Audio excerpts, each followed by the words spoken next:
बिस्मिल्लाहिर्रहमानिर्रहीम। अस्सलामु अलैकुम दोस्तों, उम्मीद है आप सब खैरवाफियत से होंगे। एक रोज गोहरारा और राजकुमारी पार्वती दोनों बहनें अपनी हवेली में घर के कामकाज में मसरूफ थीं कि हवेली में उन दोनों की मां बिशन देवी दाखिल हुई। वो परेशान और अफसुर्दा सी थी। गर्दन उसने झुका रखी थी। दोनों बहनों ने घर का काम छोड़ दिया और अपनी मां की तरफ मुतवज्जे हुई। सबसे पहले आगे बढ़कर गोहरारा ने अपनी मां को अपने साथ लिपटा लिया। फिर कहने लगी, माता क्या बात है? आप तो चचा फेरोज मिर्जा के पास शहाबुद्दीन और कावर्द खान के वापस आने पर दावत देने के लिए गई थी। आपको क्या हुआ? आपका चेहरा उतरा हुआ क्यों है? दुनिया भर की परेशानियां आपके चेहरे पर बरस रही हैं। गोहरारा की उस सारी गुफ्तगू के जवाब में बिशन देवी ने कोई जवाब ना दिया। सीधी दीवान खाने में दाखिल हुई और एक नशिस्त पर बैठते हुए अपने दोनों हाथों में उसने अपना सर थाम लिया था। उस मौके पर उसके एक तरफ गोहरारा और दूसरी तरफ राजकुमारी पार्वती बैठ गई थी। दोनों ने बिशन देवी को अपने साथ लिपटा लिया था। इस बार निहायत मोहब्बत और अपनायत में पार्वती ने बिशन देवी को मुखातिब किया, माता हम दोनों आपकी बेटियां भी हैं और बेटे भी। क्या किसी ने आपकी दिल आजारी की है? क्या फेरोज मिर्जा के यहाँ किसी ने आपके मिजाज के खिलाफ कोई बात की है और आपकी ये हालत हो गई है? राजकुमारी पार्वती के उन अल्फाज पर बिशन देवी ने तड़प कर उसके मुंह पर हाथ रख दिया। फिर कहने लगी, मेरी बच्ची ऐसी बातें ना करो। वो लोग बड़े बेजरर हैं। मैंने उनके साथ जो रिश्ता कायम किया है उस पर मैं जिंदगी भर खुशी और फख्र करती रहूंगी। मुझे तो तुम्हारे बाप ने इस हालत तक पहुंचा दिया है। इस बार खफगी का इजहार करते हुए गोहरारा ने पूछ लिया था, अब पिताजी ने क्या गुल खिला दिया है? बिशन देवी अब किसी हद तक अपने आप को संभाल चुकी थी। कहने लगी, बेटी तेरे बाप ने मोहम्मद शाह के खिलाफ अलम बगावत खड़ा कर दिया है। जोधपुर में अपनी खुद मुख्तारी और आजादी का ऐलान करते हुए एक आजाद रियासत का ऐलान कर दिया है। उसने जब देखा कि मोहम्मद शाह बड़े बादशाहगर से टकराया हुआ है तो अपने लश्कर को हरकत में लाया। अजमेर पर हमलावर हुआ। वहां उसने बहुत सी मस्जिदों को मुनहदिम कर दिया। अजमेर में उसने सख्ती के साथ हुक्म जारी कर दिया है कि कोई मुसलमान मस्जिद में ना नमाज पढ़ सकता है और ना ही गाय की कुर्बानी कर सकता है। यहां तक कहने के बाद बिशन देवी रुकी, फिर इंतहाई दुख भरे अंदाज में कहने लगी, मेरी बच्चियों अब तुम देखो, क्या तुम्हारा बाप हम सबको यहाँ के लोगों की निगाहों में जलीलो खार करके ना रख देगा? बिशन देवी जब खामोश हुई तब गोहरारा कुछ सोचती रही। फिर कहने लगी, माता आपको इस सिलसिले में परेशान और फिक्रमंद होने की कोई जरूरत नहीं है। बगावत जोधपुर के राजा अजीत सिंह ने की है, हमने नहीं। हम उसे अपना बाप मानने से इनकार करती हैं और दोनों बहनों का यही फैसला है कि आज आप हम दोनों बहनों के साथ अहद करें कि आइंदा आप जोधपुर के राजा अजीत सिंह से कोई ताल्लुक, वास्ता और राब्ता नहीं रखेंगी। मैं तो पहले ही उससे सारे रिश्ते मुनक़ते कर चुकी हूं। आप जानती हैं मैंने उसे पिताजी भी कहना बंद कर दिया है। मैं तो उसे अब जोधपुर का राजा ही ख्याल करती हूं और यही ख्यालात मेरी छोटी बहन राजकुमारी पार्वती के भी हैं। माता जब आप इस कदर परेशानी और फिक्रमंदी की हालत में घर आई तो यकीन जानना मेरे पांव तले से जमीन निकल गई थी, इसलिए कि आप फेरोज मिर्जा के यहाँ उन सबको दावत देने के लिए गई थी। मुझे यह शक गुजरा कि शायद किसी मौजू पर उनके साथ आपकी तल्ख कलामी हो गई और उस तल्ख कलामी की वजह से आपकी हालत हो गई है। बिशन देवी अब मुकम्मल तौर पर अपने आप को संभाल चुकी थी। उसकी आंखों में उस वक्त जो नमी उतर आई थी वो उसने साफ कर ली। बारी बारी मुस्कुराते हुए एक निगाह उसने गोहरारा और पार्वती पर डाली। फिर कहने लगी, मैंने खामखा तुम दोनों को परेशान और फिक्रमंद कर दिया है। बेटी मैं शहाबुद्दीन से मिलना चाहती थी और मेरा इरादा था कि मैं उसे पकड़कर अपनी हवेली में लाती। मैं चाहती थी कि किसी मौके पर शहाबुद्दीन और पार्वती दोनों अलहदगी में बैठकर एक दूसरे से अपने दिल की बात कहें और मिलकर अपने मुस्तकबिल के फैसले करें। बिशन देवी जब खामोश हुई तब शिकवों भरी आवाज में गोहरारा उसे मुखातिब करके कहने लगी, माता मैं और पार्वती बड़ी बेचैनी से इंतजार कर रही थी कि आप शहाबुद्दीन को अपने साथ लेकर आएंगी। उसे आए हुए 2 दिन हो गए हैं। पहले तो वो लश्कर ही में रहा। सुना है आज ही हवेली में दाखिल हुआ है और अभी तक हमारी उससे मुलाकात भी नहीं हुई। गोहरारा जब खामोश हुई तब बिशन देवी कहने लगी, बेटी शहाबुद्दीन और कावर्द खान इस वक्त दोनों हवेली में नहीं है। दोनों को नए वजीर इनायतुल्लाह ने अपने पास बुलाया है। अब देखें वो उन दोनों से क्या कहता है। बिशन देवी के उस इंकशाफ पर पार्वती फिक्रमंद हो गई थी। गहरी सोचों में खोए हुए कहने लगी, माता दोनों के लिए कोई खतरे की बात तो नहीं? जवाब में बिशन देवी कहने लगी, बेटी, घर के किसी फर्द को अभी तक ये पता नहीं चला कि नए वजीर इनायतुल्लाह ने उन दोनों को क्यों बुलाया है। अब वो वापिस आए तब ही पता चले कि उन दोनों को बुलाने की क्या वजह है। बिशन देवी के उन अल्फाज के जवाब में गौहरारा या पार्वती दोनों में से कोई बोलना ही चाहती थी कि ऐन उसी लम्हे हवेली में इबादुद्दीन और शहाबुद्दीन का बड़ा भाई शरफुद्दीन दाखिल हुए। बाहर खटका होने की वजह से गौहरारा दीवान खाने से बाहर निकली। उसके पीछे पीछे पार्वती भी बाहर आ गई थी। कमरे में बैठे ही बैठे बिशन देवी ने पूछ लिया था, कौन है मेरी बच्चियों? जवाब में पार्वती मुस्कुराते हुए कहने लगी, माता, भाई इबादुद्दीन और शरफुद्दीन आए हैं। उसके साथ ही गौहरारा और पार्वती दोनों को लेकर दीवान खाने में दाखिल हुई। पार्वती और गौहरारा जहां से उठी वहीं बैठ गई, जबकि इबादुद्दीन और शरफुद्दीन उसके सामने बैठ गए थे। फिर गुफ्तगू का आगाज इबादुद्दीन ने किया था। हमारे घर में एक मसला उठ खड़ा हुआ है, अगर उसे सुलझाया ना गया तो वो हमारे लिए मुसीबत का बाइस भी बन सकता है। घर का हर शख्स शर्मसार है कि आज आप लोगों ने हमारी दावत की थी, लेकिन हालात ऐसा रुख इख्तियार कर गए हैं कि हमारे यहाँ परेशानी ही परेशानी है। और इबादुद्दीन यहीं तक कहने पाया था कि उसे रुक जाना पड़ा, इसलिए कि बिशन देवी, गौहरारा और पार्वती बेचारी इंतहा दर्जे की परेशान और फिक्रमंद हो रही थी। उस मौके पर गौहरारा ने आखिर इबादुद्दीन को मुखातिब किया, क्या मसला उठा है जो मुसीबत का बाइस बन सकता है? वजीर इनायतुल्लाह खान कश्मीरी ने भाई शहाबुद्दीन और कावर्द को बुलाया हुआ था। क्या उनसे कोई सख्त कलामी हो गई है या दूसरे अमूर पर कोई ज्यादती करने के दर पे है? गौहरारा जब खामोश हुई तब उसी जैसी परेशानी और फिक्रमंदी में राजकुमारी पार्वती इबादुद्दीन की तरफ देखते हुए कहने लगी, भाई, पहले आप ये बताएं कि शहाबुद्दीन और कावर्द खान वजीर से मिलने के बाद वापस आ गए हैं कि नहीं? इबादुद्दीन ने सर के बालों पर उंगलियां फेरी और इंतहाई परेशानी के आलम में कहने लगा, वो दोनों वापस तो आ गए हैं। उनके वापस आने ही पर तो हमारे लिए मसला उठ खड़ा हुआ है। दरअसल बात यह है कि आपके पिताजी ने जोधपुर में बगावत कर दी है, अपनी खुद मुख्तारी और आजादी का ऐलान कर दिया है और मोहम्मद शाह को हुक्मरान मानने से इनकार कर दिया है। मोहम्मद शाह ने आपके पिता पर हमलावर होने का इरादा कर लिया है। इस मकसद के लिए मोहम्मद शाह ने वजीर इनायतुल्लाह खान को हुक्म दिया था कि एक लश्कर तैयार करो, उस लश्कर का सालार शहाबुद्दीन और कावर्द खान को बनाओ और उन्हें जोधपुर की तरफ रवाना करो, ताकि वो आपके पिता पर हमलावर होकर उन्हें राह रास्त पर लाने की कोशिश करें। लेकिन शहाबुद्दीन ने साफ इनकार कर दिया कि वो उस लश्कर की कमानदारी नहीं करेगा जो अजीत सिंह पर हमलावर होने के लिए रवाना किया जाएगा। यही रूखा सूखा जवाब इनायतुल्लाह को देकर शहाबुद्दीन कावर्द खान के साथ वापिस आ गया है। अब इस मौके पर कावर्द खान तो नहीं बोला शहाबुद्दीन ने, क्योंकि उस लश्कर की कमानदारी से साफ इनकार कर दिया है, लिहाजा हमारे लिए मसला उठने का अंदेशा है। उसके घर वापस आने के बाद पीछे ही पीछे वजीर इनायतुल्लाह खान ने अपने बेटे को हमारी हवेली में भेजा। वो अब्बा से मिला, माँ और खाला की भी मिन्नत की कि शहाबुद्दीन से कहें कि वो उस लश्कर की कमानदारी कबूल कर ले, इसलिए कि इनायतुल्लाह ने यह भी पैगाम भिजवाया है कि मोहम्मद शाह चाहता है कि लश्कर की कमानदारी अमीन खान के पोतों में से कोई करे, इसलिए कि उसका ख्याल है कि इन हालात में वो अमीन खान के लवाहिकीन पर ही ज्यादातर एतमाद कर सकता है। इनायतुल्लाह ने यह पैगाम भी अपने बेटे के हाथ भिजवाया था कि अगर इस मौके पर मोहम्मद शाह को यह पता चल गया कि अमीन खान के पोते शहाबुद्दीन ने अजीत सिंह की तरफ जाने वाले लश्कर की कमानदारी से इनकार कर दिया है, तो फिर न जाने उसके खिलाफ क्या तादीबी कार्रवाई की जाए। इबादुद्दीन जब खामोश हुआ तब बिशन देवी बड़े गौर से उसकी तरफ देखते हुए कहने लगी, लश्कर की कमानदारी कबूल ना करने की शहाबुद्दीन वजह क्या बताता है? इस बार इबादुद्दीन की बजाय शरफुद्दीन बोल उठा। खाला, उसका एक ही जवाब है, वो कहता है कि मेरा रिश्ता पार्वती से तय हो चुका है। अगर मैं पार्वती के बाप के खिलाफ लश्कर कशी करूं तो क्या ये मेरे लिए बायसे शर्म ना होगा? और फिर पार्वती मेरे मुताल्लिक क्या सोचेगी? क्या वो ये रिश्ता कायम रखेगी? उसका कहना है कि मैं इस रिश्ते को टूटता हुआ नहीं देख सकता। दरअसल वो अब पार्वती से बेपनाह मोहब्बत करने लगा है। इस बिना पर वो नहीं चाहता कि इस मसले की वजह से पार्वती उससे छिन जाए। शरफुद्दीन के उन अल्फाज के जवाब में बिशन देवी अजीब से अंदाज में बारी बारी गौहरारा और पार्वती की तरफ देखने लगी थी। इस बार पार्वती किसी कदर खफगी और गुस्से का इजहार करते हुए कहने लगी, पार्वती खिलौना नहीं है जिसे कोई शहाबुद्दीन से छीनकर किसी दूसरे के हाथ में दे देगा। मेरा रिश्ता शहाबुद्दीन के साथ तय हो चुका है, उसे कोई दूसरा तो बहुत दूर की बात मेरा बाप भी नहीं तोड़ सकता।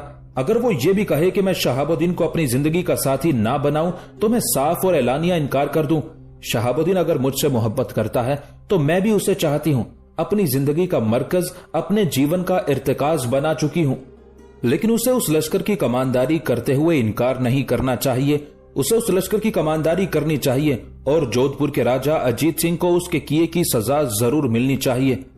उस मौके पर शरफुद्दीन ने अजीब से अंदाज में पार्वती की तरफ देखा, फिर कहने लगा, तुम अपने पिताजी को पिता कहने की बजाय जोधपुर का राजा कहकर मुखातिब कर रही हो। पार्वती फिर पहले जैसे लहजे में कहने लगी, हम तीनों माँ बेटियों ने उनसे कता ताल्लुकी कर ली है। मैं समझती हूँ उनसे अब हमारा कोई ताल्लुक और वास्ता नहीं है। शहाबुद्दीन को जरूर उस लश्कर की कमांदारी करनी चाहिए जो उन पर हमलावर होने के लिए तैयार किया गया है। भाई, मैं अभी आपके साथ जाती हूँ, खुद उनसे बात करती हूँ और फिर मैं देखती हूँ वो कैसे लश्कर की कमांदारी करने से इनकार करते हैं। राजकुमारी पार्वती के अल्फाज सुनकर इबादुद्दीन और शरफुद्दीन दोनों मुस्कुरा रहे थे। दोनों ने खुशकुन अंदाज में एक दूसरे की तरफ देखा। फिर शरफुद्दीन कहने लगा, पार्वती मेरी बहन, कसम खुदावंद की, तूने ऐसे अल्फाज अदा करके हम दोनों का दिल खुश कर दिया है। तुम लोगों की तरफ मुझे बड़े अब्बा, खाला और अम्मी ने भेजा है।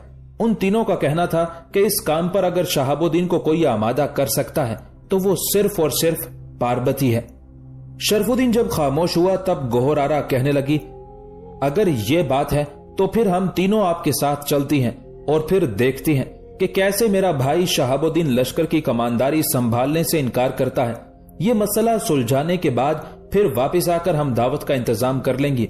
गोहरारा के खामोश होने पर बड़े प्यार और मोहब्बत से उसकी तरफ देखते हुए इबादुद्दीन कहने लगा, गोहरारा, मैं तुम्हारी इस तजवीज से इत्तेफाक नहीं करता। अम्मी, खाला और अब्बा ने हमें यह भी कहलाकर भेजा है कि आज आपके यहाँ दावत का एहतमाम नहीं होगा। पहले शहाबुद्दीन वाला मसला सुलझाया जाएगा। आप तीनों हमारे साथ चलें, तीनों रात का खाना भी हमारे साथ खाएंगे और शब बसरी भी वहीं करेंगी।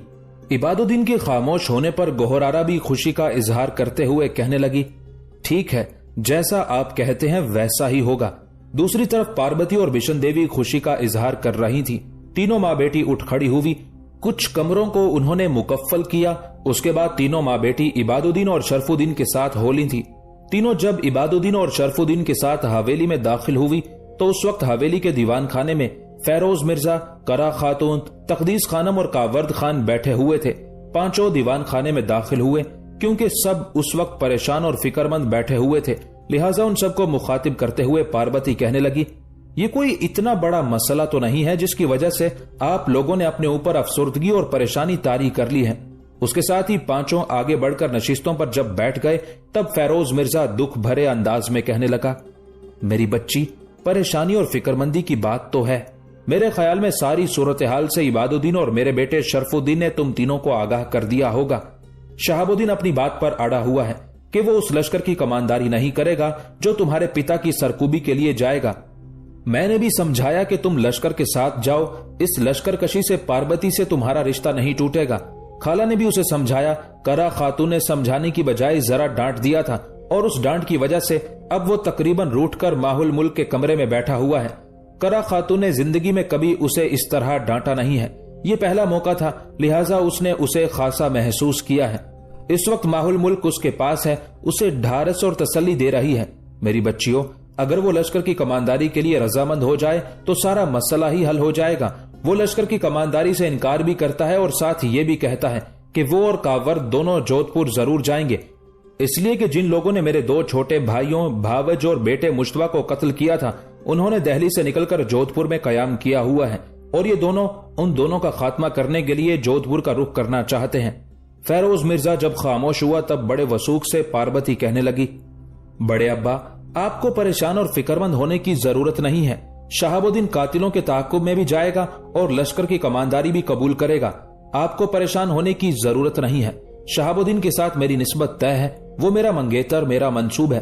अभी तक मेरा उससे ना निकाह हुआ है ना शादी हुई है। ऐसे मौके पर लड़कियां अमूमन अपने मंगेतर से खुलकर गुफ्तगू करने से इज्तनाब करती हैं, लेकिन ये ऐसा मसला है कि मुझे उनसे गुफ्तगू करनी होगी।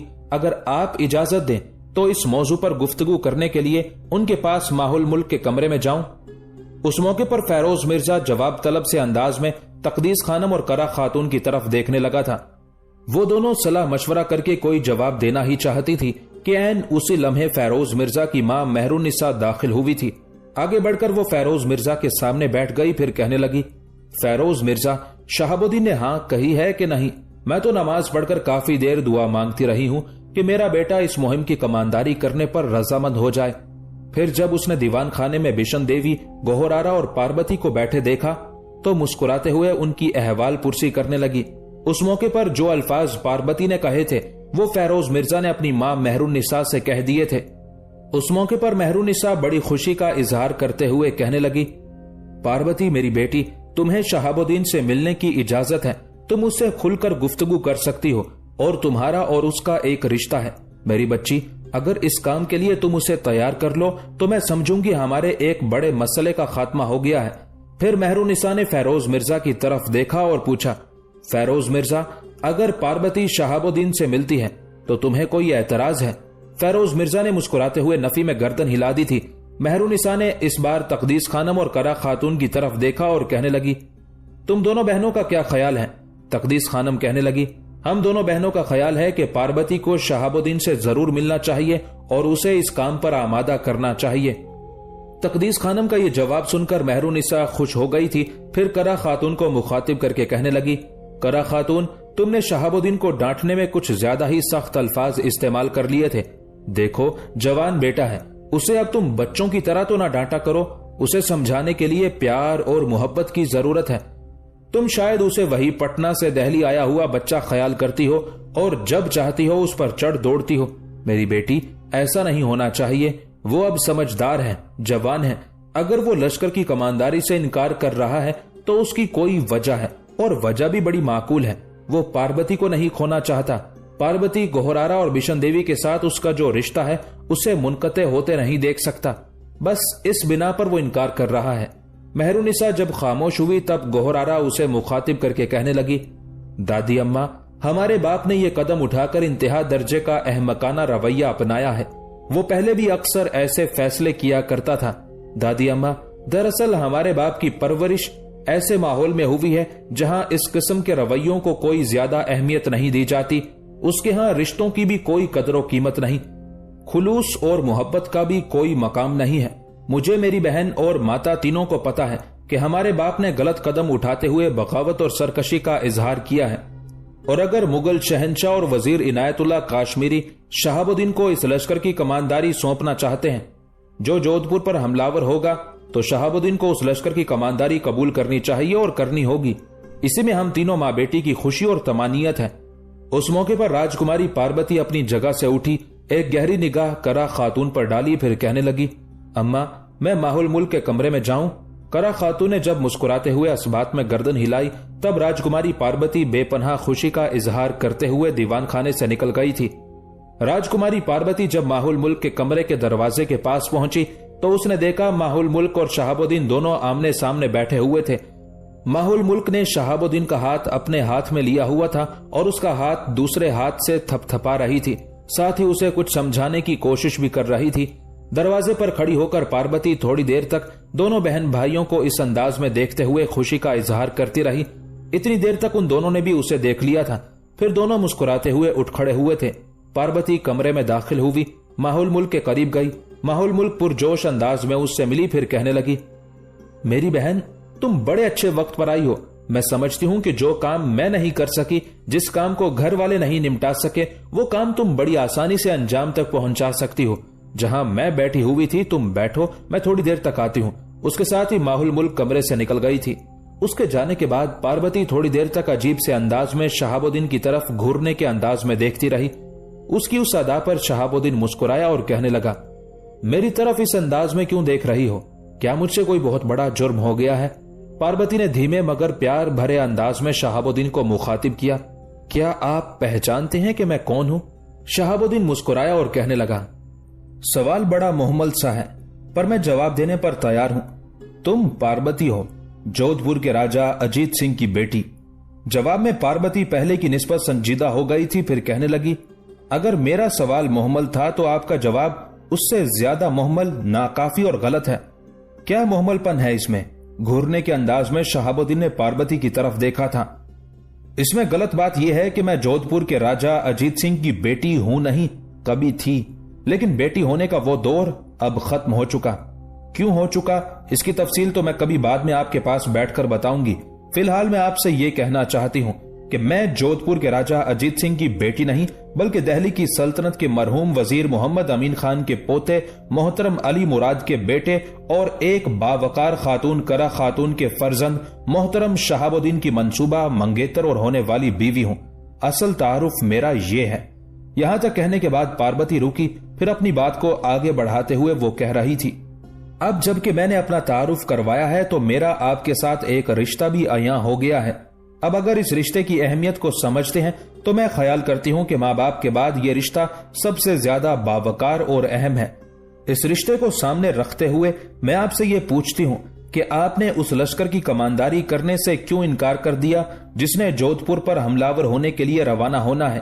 पार्वती के उन अल्फाज पर ताज्जुब से उसकी तरफ देखते हुए शहाबुद्दीन कहने लगा, ये तुम मुझसे पूछ रही हो कि मैंने तुम्हारे बाप अजीत सिंह पर हमलावर होने वाले लश्कर की कमांदारी से क्यों इनकार किया। पार्वती ने तेज निगाहों से शहाबुद्दीन की तरफ देखते हुए कहना शुरू किया, इस वक्त भूल जाएं कि मैं अजीत सिंह की बेटी हूं। इस वक्त अपने जहन में ये बात रखें कि आपने जोधपुर की बगावत को खत्म करने वाले लश्कर की कमांदारी करनी है और किसी सूरत इनकार नहीं करना।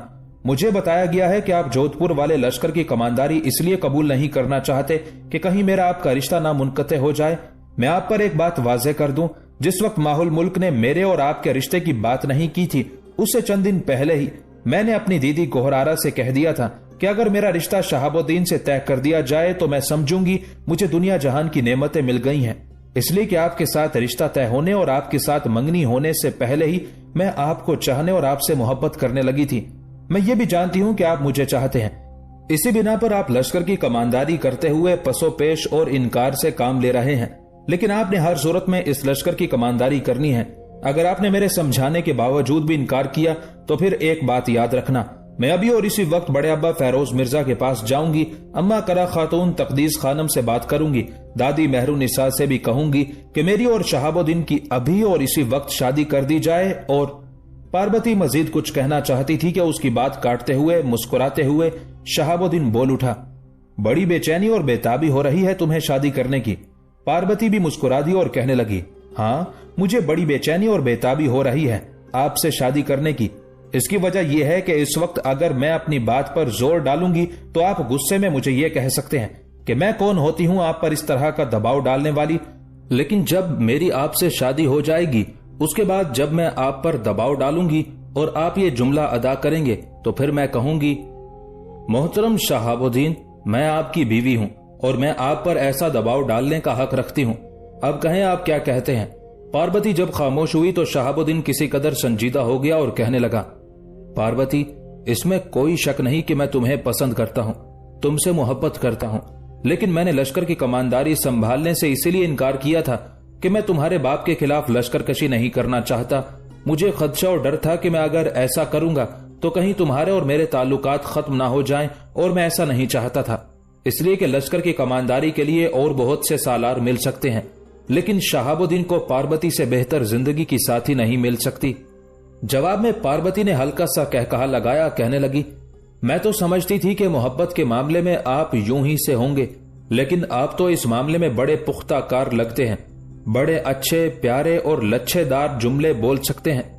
बहरहाल आखिरी फैसला यह है कि आप जोधपुर पर हमलावर होने वाले लश्कर की कमांदारी संभालेंगे। इसमें मेरी माता मेरी दीदी गोहर की नाराजगी नहीं बल्कि खुशनुदी शामिल है, और जोधपुर पर हमलावर होते हुए मेरे और आपके रिश्ते पर कोई फर्क नहीं पड़ेगा। यह रिश्ता मुनक़ते नहीं होगा बल्कि मजीद पुख्ता होगा, इसलिए कि हम तीनों माँ बेटियां जोधपुर के राजा अजीत सिंह से एक तरह की कता ताल्लुकी कर चुकी हैं।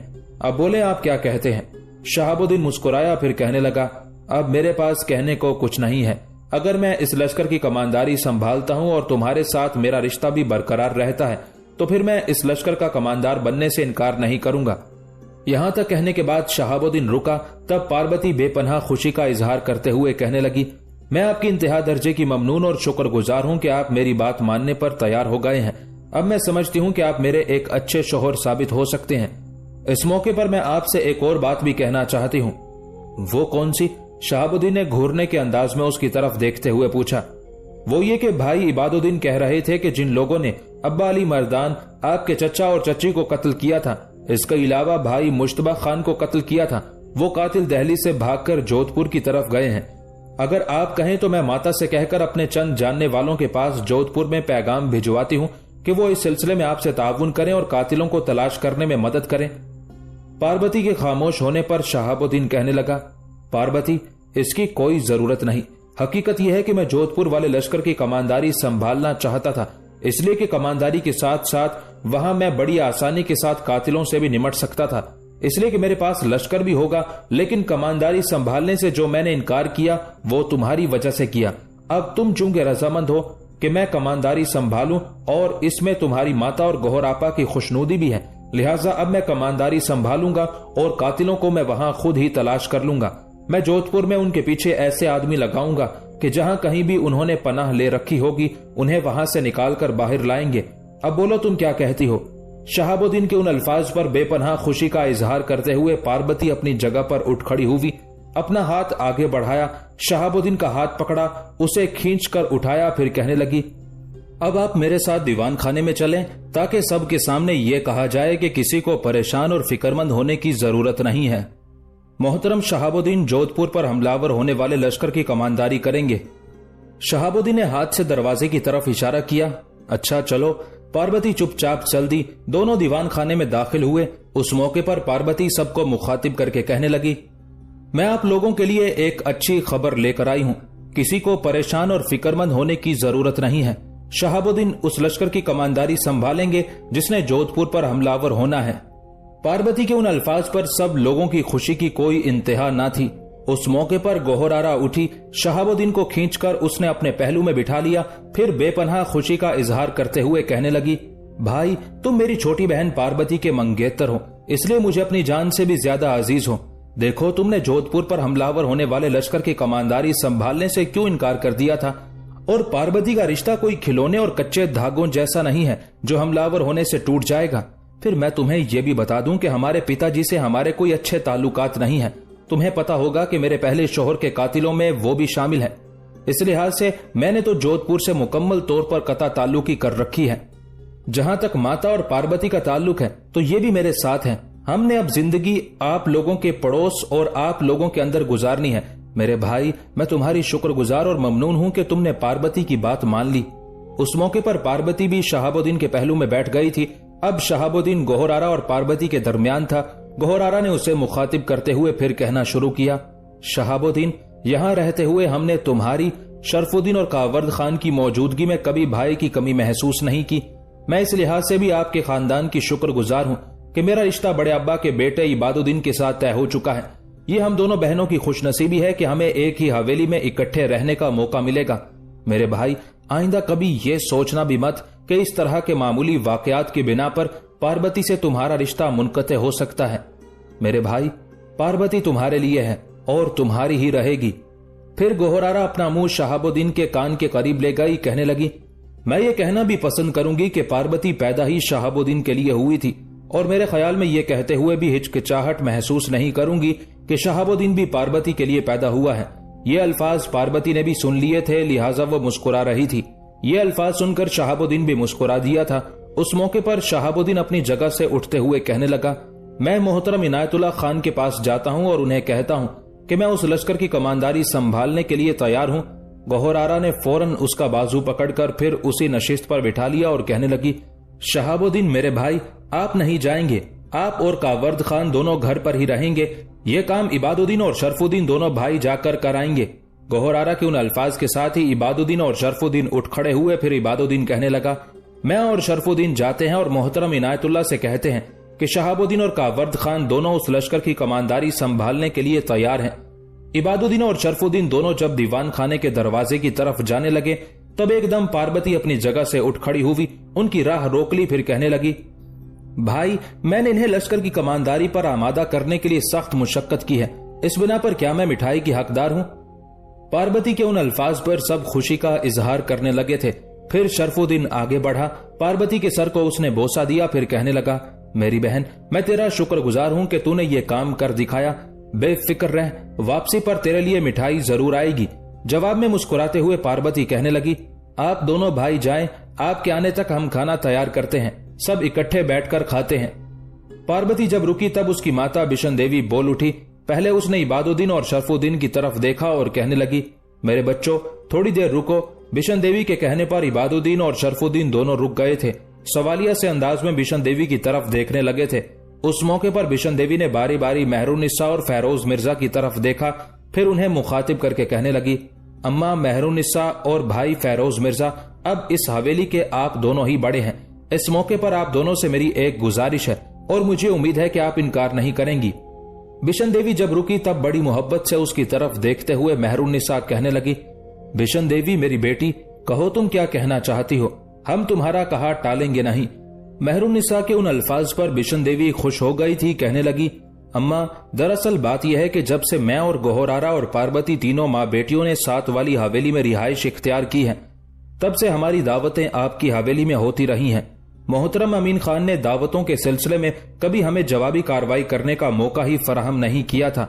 उनकी शफकत, उनकी मोहब्बत हमारे साथ ऐसी थी कि यहाँ के रिश्तों के अलावा बाकी सब रिश्तों को हम फरामोश ही कर चुकी थी। बात यह है कि वैसे तो इबादुद्दीन, शरफुद्दीन, कावर्द खान, शहाबुद्दीन सभी मेरे बेटे हैं, लेकिन शहाबुद्दीन और कावर्द क्योंकि दक्कन गए हुए थे, वहां से ये दोनों जिस रोज लौटे थे, मैं और गोहरारा और पार्वती ने इरादा किया था कि उस रोज इनकी दावत करेंगे। फिर साथ ही हैदर बेग के मारे जाने की भी बुरी खबर आई। इस बिना पर मैं खामोश रह गई थी। आज तकदीस खानम, करा खातून और भाई फेरोज मिर्जा की मेहरबानी है कि हैदर बेग की मौत के दुख के बावजूद उन्होंने मुझे आज आप सब लोगों की दावत का एहतमाम करने की इजाजत दे दी। साथ ही साथ हमारी बदकिस्मती कि मेरे पति के बुरे इरादों की खबर भी आ गई और फिर शहाबुद्दीन के लश्कर की कमानदारी से इनकार ने भी हमें हिलाकर रख दिया। अब चूंकि शहाबुद्दीन लश्कर की कमानदारी के लिए तैयार हो चुका है, मैं चाहती हूँ कि हमारी हवेली में आज दावत का एहतमाम किया जाए। यहाँ तो हर रोज रौनक होती है, मैं चाहती हूँ आज रौनक वहीं रहे और शब बसरी भी सब वहीं करें। अम्मा बात यह है कि दावत का सारा सामान वहाँ मौजूद है। इबादुद्दीन और शरफुद्दीन दोनों बेटियों की मेहरबानी के सारा सामान उन्होंने हमें बहम पहुंचाया। अब आपकी मेहरबानी होगी कि आप हमें आज वहाँ दावत करने और सबको वहीं शब बसरी की इजाजत दें। बिशन देवी जब खामोश हुई तब खुशी का इजहार करते हुए मेहरुन्निसा कहने लगी, बिशन देवी तुम्हें ऐसा करने की इजाजत है, बल्कि इस खुशी में तो मैं सबसे आगे तुम्हारी हवेली का रुख करूंगी। फिर मेहरुन्निसा ने तकदीस खानम और करा खातून की तरफ देखते हुए कहना शुरू किया, मेरी बच्चियों उठ जाओ, बिशन देवी का कहा टाला नहीं जा सकता। आज दावत का वहीं एहतमाम होगा और शब बसरी भी वहीं होगी, उठ जाओ। जिस वक्त मेहरुन्निसा के कहने पर तकदीस खानम और करा खातून उठ रही थी, उस वक्त तक अरूमा, पार्वती और माहौल मुल्क फिर अपनी जगहों पर बैठ चुकी थी।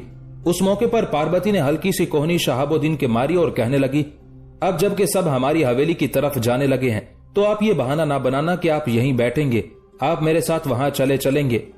पार्वती ने ये अल्फाज बड़ी राजदारी और सरगोशी में कहे थे, लेकिन साथ बैठी हुई गोहरारा ने सुन लिए थे।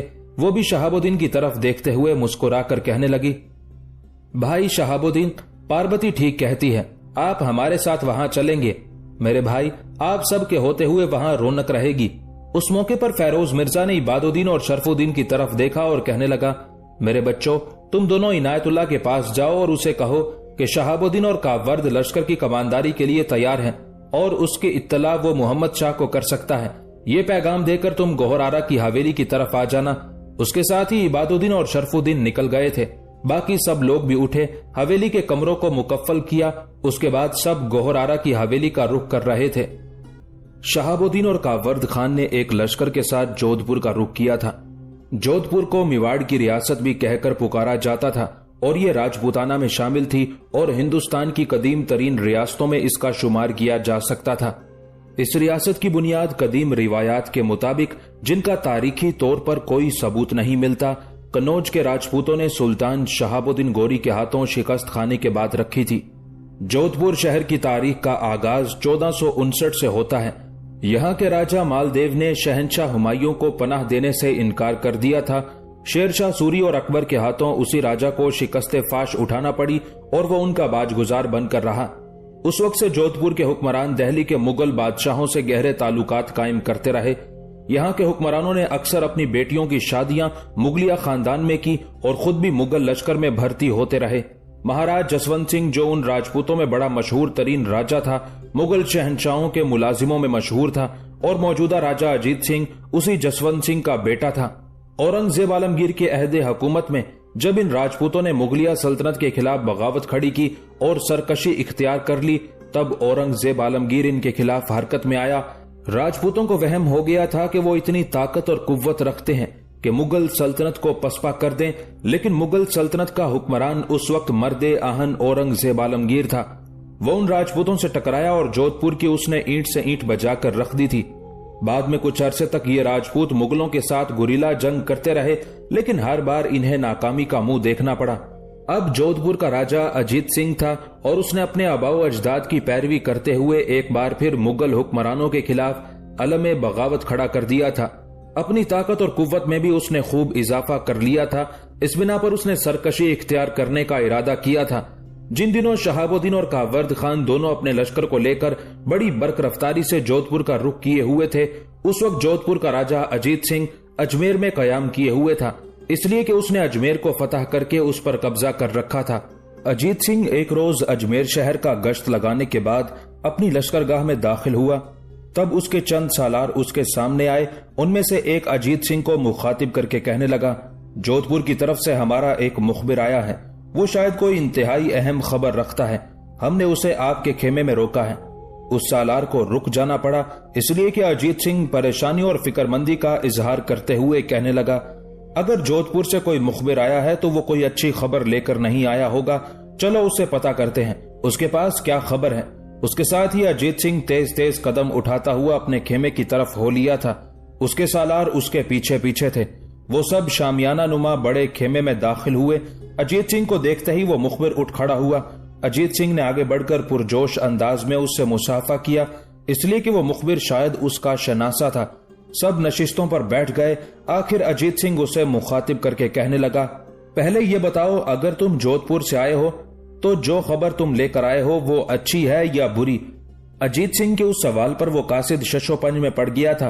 फिर उसने कोई फैसला किया और अजीत सिंह को मुखातिब करते हुए कहने लगा, अभी तो मैं ये फैसला तो नहीं कर सका कि यह खबर अच्छी है या बुरी, ताहम इसे मैं बुरी खबर ही कह सकता हूँ। और खबर यह है कि मुगलों का एक लश्कर जोधपुर पर हमलावर होने के लिए बड़ी तेजी से जोधपुर का रुख किए हुए है। अजीत सिंह ये खबर सुनकर परेशान और फिक्रमंद हो गया था। कासिद को मुखातिब करके कहने लगा, अपनी खेमागाह की तरफ आते हुए रास्ते में जब मेरे सालार मुझे मिले और तुम्हारे आने की खबर दी, तभी मुझे धड़का लग गया था कि जोधपुर से कोई बुरी खबर ही आई होगी। इसका मतलब है मोहम्मद शाह ने मुझ पर हमलावर होने के लिए लश्कर रवाना कर दिया है, लेकिन उस लश्कर को मैं जोधपुर में दाखिल नहीं होने दूंगा। जोधपुर से बाहर ही शिकस्त देकर मार भगाऊंगा। क्या तुम लोगों ने उस लश्कर के मुतालिक कुछ तफसील हासिल करने की कोशिश की है? जवाब में कासिद ने अपने होंठों पर जबान फेरी, कहने लगा, यकीनन उस लश्कर से मुतालिक मुकम्मल तफसील हमारे पास है। उन अल्फाज पर अजीत सिंह खुश हो गया था। कहने लगा, पहले ये बताओ कि जो लश्कर इस वक्त मेरे पास अजमेर में है, मुगलों का आने वाला लश्कर इससे बड़ा है या छोटा? कासिद मुस्कुराया और कहने लगा, जोधपुर की तरफ आने वाला मुगलों का लश्कर हमारे इस लश्कर से बहुत छोटा है। अजीत सिंह मुस्कुराया, अपने सर पर हाथ फेरते हुए कहने लगा, चलो बुरी खबरों में से एक अच्छी खबर यह भी निकली कि मोहम्मद शाह ने जो लश्कर हमारी सरकूबी के लिए रवाना किया है वो मेरे इस लश्कर से भी छोटा है जो इस वक्त जोधपुर में है। यकीनन वो मोहम्मद शाह के हमलावर को मार भगाने की हिम्मत रखता है। यहां तक कहने के बाद अजीत सिंह रुका, फिर कासिद को मुखातिब करके कहने लगा, अब तुम मेरे दूसरे सवाल का जवाब दो। क्या तुम लोगों ने यह भी जानने की कोशिश की है कि मुगलों के आने वाले उस लश्कर की कमांदारी कौन कर रहा है? इसलिए कि एक अच्छा कमांदार छोटे से लश्कर के साथ अपने से कई गुना ज्यादा और बड़े लश्कर को भी शिकस्त देने की हिम्मत और जुर्रत बांध लेता है। अजीत सिंह के उस सवाल पर कासिद फिर बोला और कहने लगा, मालिक, मोहम्मद शाह के उस लश्कर की कमांदारी एक नौजवान शहाबुद्दीन कर रहा है, जबकि उस शहाबुद्दीन का चचाजाद कावर्द खान उसके नायब की हैसियत से काम कर रहा है। यह खबर सुनकर अजीत सिंह परेशान और फिक्रमंद हो गया था। कुछ देर गहरी सोचों में डूबा रहा, फिर आने वाले कासिद को मुखातिब करके कहने लगा, तुम फिलहाल आराम कर लो, शायद कुछ देर तक तुम्हें मेरे चंद सालारों के साथ जोधपुर का रुख करना पड़े। उसके साथ ही अजीत सिंह ने अपने एक सालार को हुक्म दिया कि वो मुखबिर को साथ ले जाए और उसके ताम और कयाम का एहतमाम करे। अब अजीत सिंह के खेमे में उसके सिर्फ 2 सालार रह गए थे। कुछ देर की मजीद सोचो विचार के बाद आखिर अजीत सिंह इंतहाई फिक्रमंदी और परेशानी का इजहार करते हुए कहने लगा, अगर कोई आम लश्कर जोधपुर का रुख करता तो मैं उसके सामने जाकर पकी हुई फसल की तरह उसे काट कर रख देता लेकिन यहां मैं देखता हूं कि मेरे लिए मसाइल और उलझने उठ खड़ी हुई हैं। यहां तक कहने के बाद अजीत सिंह जब खामोश हुआ तब उन 2 सालारों में से एक बड़ी फिक्रमंदी से उसकी तरफ देखते हुए पूछ बैठा, जो कुछ आपने कहा है इसका मतलब हम समझे नहीं। जोधपुर पर हमलावर होने के लिए आने वाला मुगलों का आम सा लश्कर है। मेरी जाती राय यह है कि जो लश्कर लेकर इस वक्त हम अजमेर में बैठे हैं उसे अजमेर की हिफाजत के लिए यहीं छोड़ दिया जाए। चंद मुहाफिज दस्तों के साथ आने वाली शब की तारीकी में बड़ी बरकरफ्तारी के साथ जोधपुर का रुख किया जाए और जोधपुर शहर से कहीं दूर मुगलों के आने वाले लश्कर की राह रोककर उससे टकराया जाए और उसे वापस दिल्ली भाग जाने पर मजबूर कर दिया जाए। वो सालार जब खामोश हुआ तब अजीत सिंह इंतहाई दुख भरे अंदाज में कहने लगा, जो मैं देखता हूं वो बात तुम नहीं जानते। जो अल्फाज तुमने अदा किए हैं उन्हें अदा करना इंतहा दर्जे का आसान है, लेकिन उन पर अमल करना इस वक्त मेरे लिए इंतहा दर्जे का मुश्किल है। आप किन मुश्किलात का जिक्र कर रहे हैं? हम तो अपने सामने कोई मुश्किल नहीं देखते। जो लश्कर इस वक्त हम लेकर अजमेर में बैठे हुए हैं यह हमारे उस लश्कर से काफी छोटा है जो इस वक्त जोधपुर की हिफाजत के लिए मुकीम है। मेरे साथी ने जो मशवरा दिया है मेरे ख्याल में उस पर हम अमल करें तो मुगलों के आने वाले लश्कर को हम जोधपुर से कई मील दूर भी शिकस्त देकर भाग जाने पर मजबूर कर सकते हैं, बशर्ते के आने वाली शब को हम चंद हिफाजती दस्तों के साथ अजमेर से जोधपुर का रुख कर जाए। ये मशवरा दूसरे सालार ने दिया था। अपने उस सालार के उन अल्फाज का अजीत सिंह ने कोई जवाब ना दिया था। कुछ देर तक खामोशी से गर्दन झुकाए बैठा रहा और उसके वो दोनों सालार बड़े गौर और तफक्कुरात भरे अंदाज में उसकी तरफ देखते रहे, यहां तक कि अजीत सिंह ने आहिस्ता आहिस्ता अपनी गर्दन सीधी की, उन दोनों सालारों की तरफ देखा, फिर दुख भरी आवाज में कहने लगा, मेरे लिए मुश्किल और उलझन ये उठ खड़ी हुई है कि मुगलों का जो लश्कर जोधपुर पर हमलावर होने के लिए आ रहा है उसका जो सालार आला और नाइब सालार है दोनों से ही मेरी कराबतदारी और रिश्तेदारी है। अजीत सिंह के ये अल्फाज सुनकर दोनों सालार चौंके थे। फिर एक तजस्सुस भरे अंदाज में कहने लगा, मुगलों के लश्कर के सालार शहाबुद्दीन और कावर्द खान से आपकी क्या रिश्तेदारी है? अगर रिश्तेदारी है भी तो वो आम सी और मामूली नौयत की होगी, वाकफियत पर मबनी होगी। ऐसे रिश्ते, ऐसे नाते, ऐसे राब्ते तो लड़ाइयों के दौरान कच्चे धागों की तरह तोड़कर रख दिए जाते हैं। आप भी ऐसा ही कर गुजरे। आखिर हमने उस लश्कर को जोधपुर के नवाह से मार भगाना तो है ही, और अगर उस जंग में मुगलों के लश्कर के अलावा उनका सालार और नाइब सालार भी। वो सालार यहां तक कहने पाया था कि अजीत सिंह ने तड़प कर अपना हाथ उसके मुंह पर रख दिया और कहने लगा, बस इससे आगे कुछ मत कहना। तुम्हें शायद उन दोनों के साथ मेरे रिश्ते की गहराई का इल्म नहीं है। सुनो, मुगलों के आने वाले लश्कर का सालार आला जिसका नाम शहाबुद्दीन है उसका रिश्ता मेरी छोटी राजकुमारी पार्वती से तय हो चुका है और मेरी पत्नी ये भी इत्तला कर चुकी है कि पार्वती दीवानगी की हद तक शहाबुद्दीन को पसंद करती है। मुगलों के लश्कर का जो नायब सालार है उससे भी मेरा एक रिश्ता है। मेरी बड़ी बेटी जो कभी फर्रुखसियर की बीवी थी बाद में जो बेवा हो गई उसका रिश्ता इस कावर्द खान के बड़े भाई इबादुद्दीन के साथ तय हो चुका है। अब तुम अंदाजा लगा लो कि आने वाले दोनों सालारों का रिश्ता उनसे मेरी बेटियों की वजह से है। अपने दिल पर हाथ रखकर कहो, क्या ऐसे रिश्तों को यूं लम्हों और कच्चे धागों की तरह मुनक़ते किया जा सकता है? अजीत सिंह के उन अल्फाज पर वो दोनों सालार चौंक से उठे थे। फिर एक सालार माजरत तलब अंदाज में अजीत सिंह की तरफ देखते हुए कहने लगा, हम दोनों को अफसोस है कि हम आपकी दिल शिकनी का बाइस बने। हमें इन जज्बाती रिश्तों का इल्म नहीं था जो आपके शहाबुद्दीन और कावर्द खान से हैं। लेकिन अब आप ही बताएं कि हमें क्या करना चाहिए। उस लश्कर का मुकाबला तो हर सूरत में करना होगा, वरना मुगलों का वो लश्कर अगर जोधपुर में मुकीम हमारे लश्कर को शिकस्त देने के बाद जोधपुर पर काबिज हो गया तो हमारे लश्करी बददिल हो जाएंगे, मुगलों के लश्करियों के हौसले बुलंद हो जाएंगे और फिर जोधपुर का नज्मो नस्क दुरुस्त करने के बाद वो अजमेर का रुख करेंगे। मुगलों के आने वाले दोनों सालार आपके अजीजो अकारिब में से हैं।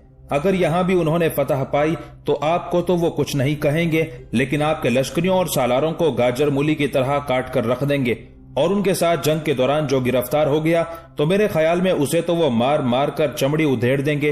अब बोले आप क्या कहते हैं? अजीत सिंह कुछ देर खामोश रहकर सोचता रहा। उसके बाद अपने दोनों सालारों को मुखातिब करके कहने लगा, जिन ख्यालात का तुम इजहार कर रहे हो वो अपनी जगह दुरुस्त हैं। अब हालात से निमटने के लिए मेरे पास एक मंसूबा है। जो लश्कर इस वक्त अजमेर में मेरे पास है उसके साथ मैं खुद अजमेर में रहूंगा, जबकि तुम दोनों यहाँ से चंद दस्तों के साथ जोधपुर का रुख करना। जोधपुर पहुंचकर जो लश्कर वहां है उसे अपनी कमानदारी में ले लेना, लश्कर के साथ जोधपुर से निकलना और जोधपुर के नवाह में मुगलों के हमलावर लश्कर का मुकाबला करना।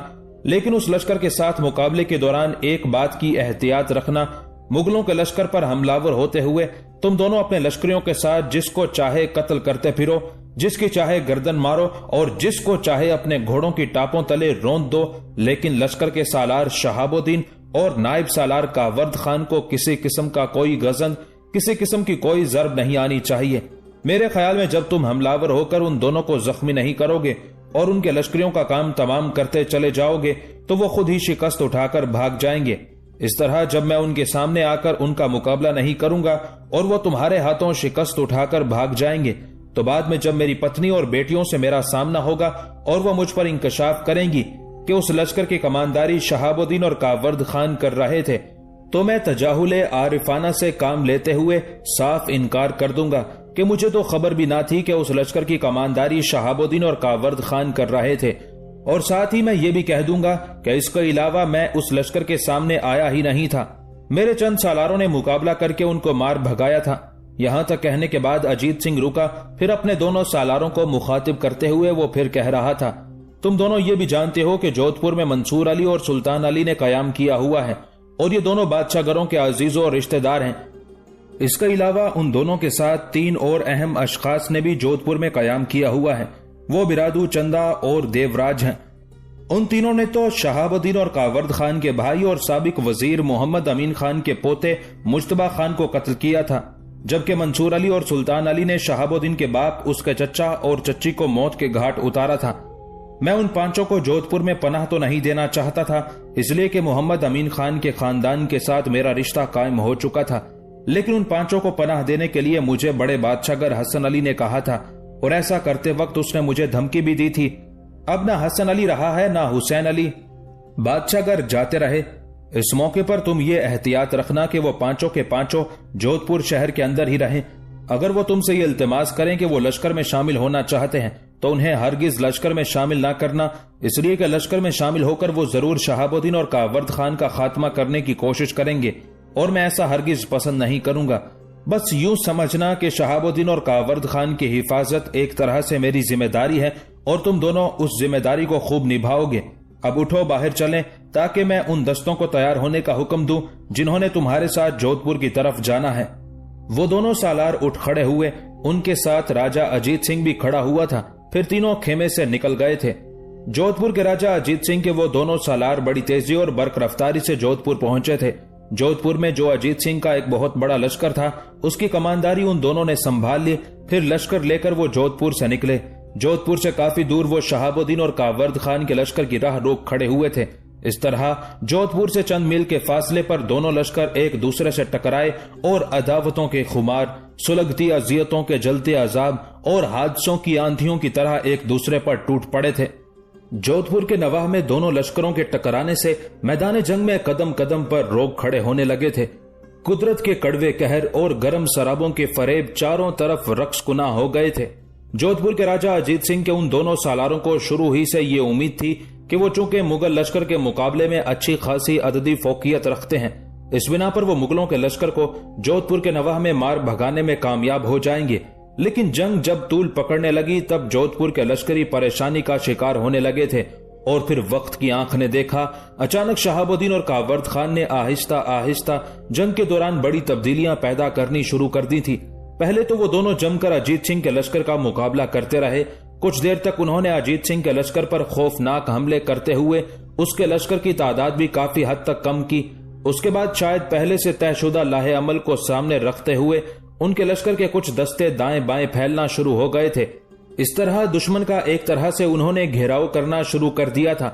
नीम दायरे की सूरत में जब ये घेराव अपनी तकमील को पहुंचा तो दुश्मन का 3 अतराफ से कत्लेआम शुरू हो गया था।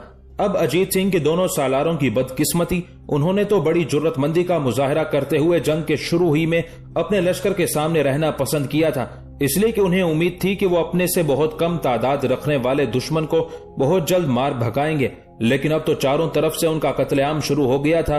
और फिर जब सामने के अलावा दोनों पहलुओं से भी उनके लश्कर की सफों की तादाद बड़ी तेजी से कम होना शुरू हो गई, तो उनके लश्करी आगे बढ़कर मुगलों के लश्करियों की जवाबी कार्रवाई का जवाब देने की बजाय पीछे हटकर अपनी जानें बचाने को तरजीह देने लगे थे।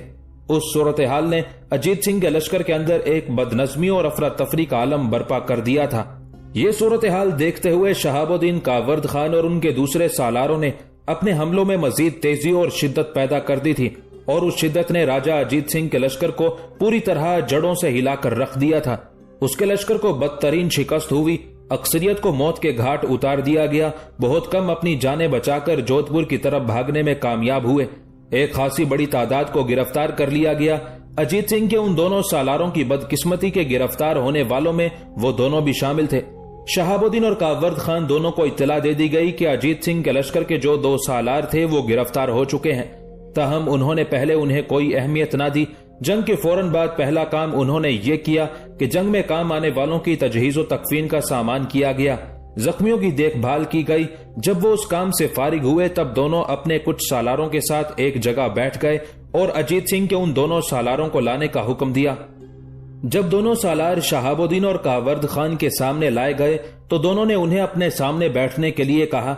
दोनों सहमे सहमे डरे डरे थे। बहरहाल बेपनाह खौफ का इजहार करते हुए वो उन दोनों के सामने बैठ गए थे। कुछ देर खामोशी रही, इसलिए कि शहाबुद्दीन और कावर्द खान दोनों बड़े गौर से उनकी तरफ देख रहे थे। यहां तक कि शहाबुद्दीन ने उन दोनों को मुखातिब किया, पहले ये बताओ तुम्हारा अजीत सिंह इस वक्त कहाँ है? क्या वो तुम्हारे लश्कर में था और बचकर फरार होने में कामयाब हो गया है?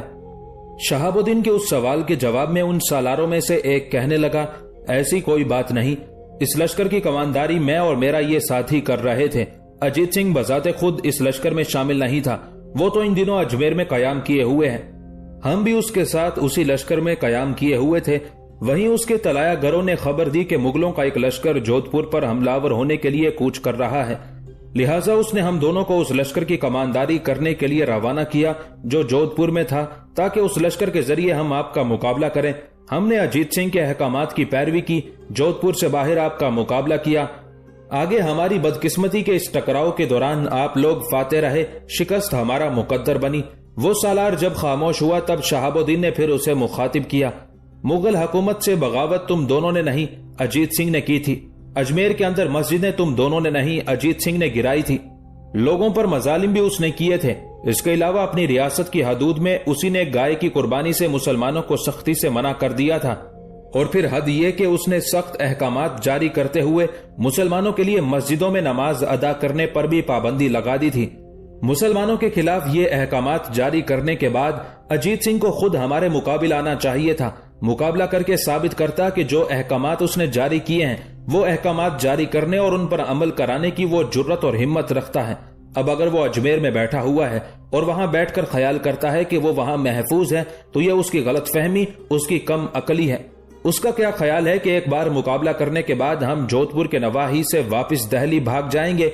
हम तुम्हारी रियासत के बड़े लश्कर की कमर तोड़ चुके हैं। तुम्हारा कोई लश्कर अब हमें जोधपुर में दाखिल होने से नहीं रोक सकता।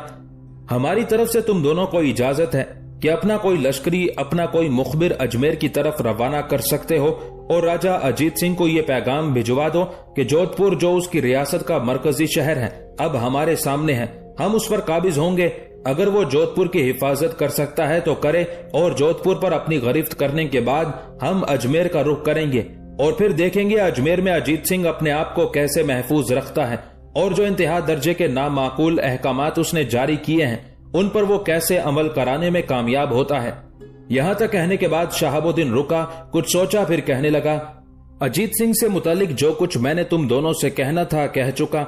अब अगर मैं मजीद कुछ कहना चाहूंगा तो बराह रास्त अजीत सिंह से ही कहूंगा, और मुझे उम्मीद है कि बहुत जल्द जब हमारा और उसका सामना होगा तो हम उससे उसके अहकामात से मुतालिक बाज़पुर्स जरूर करेंगे। फिलवक्त मैं तुम दोनों से एक और सवाल करने लगा हूं। अगर तुम दोनों ने मेरे उस सवाल का जवाब ना दिया तब भी तुम दोनों मौत के घाट उतार दिए जाओगे, और अगर तुम दोनों ने मेरे उस सवाल का गलत जवाब देकर मुझे टालने और उस सवाल के अंदर जो अशखास होंगे उन्हें महफूज करने की कोशिश की तो याद रखना, तब भी मैं तुम दोनों की गर्दनें काट दूंगा। पहले ये बात अपने जहन में बिठा लो, इसके बाद सोच समझ कर मेरी बात का जवाब देना। यहां तक कहने के बाद शहाबुद्दीन थोड़ी देर खामोश रहा, उनकी तरफ बड़े गौर से देखता रहा, फिर कहने लगा, मेरा सवाल यह है कि दो आदमी जिनके नाम मंसूर अली और सुल्तान अली हैं, उन्होंने मेरे बाप अली मर्दान, मेरे चचा और मेरी चच्ची को दरियाए चनाब के किनारे कत्ल किया था।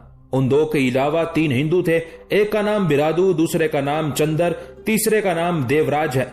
उन तीनों ने मिलकर हमारे एक भाई मुश्तबा खान को मौत के घाट उतारा था। ये 5 अफराद पहले दक्कन जाकर पनाह लेने में कामयाब हुए थे, फिर दक्कन से भागकर दहली में दाखिल हुए। फिर हमें पता चला कि दहली से वो जोधपुर की तरफ भाग आए हैं। जोधपुर की तरफ वो इसलिए आए थे कि उन दिनों दोनों बादशाहगर जिंदा थे और उन बादशाहगरों के साथ अजीत सिंह के बड़े गहरे और जाती किस्म के मरासिम थे।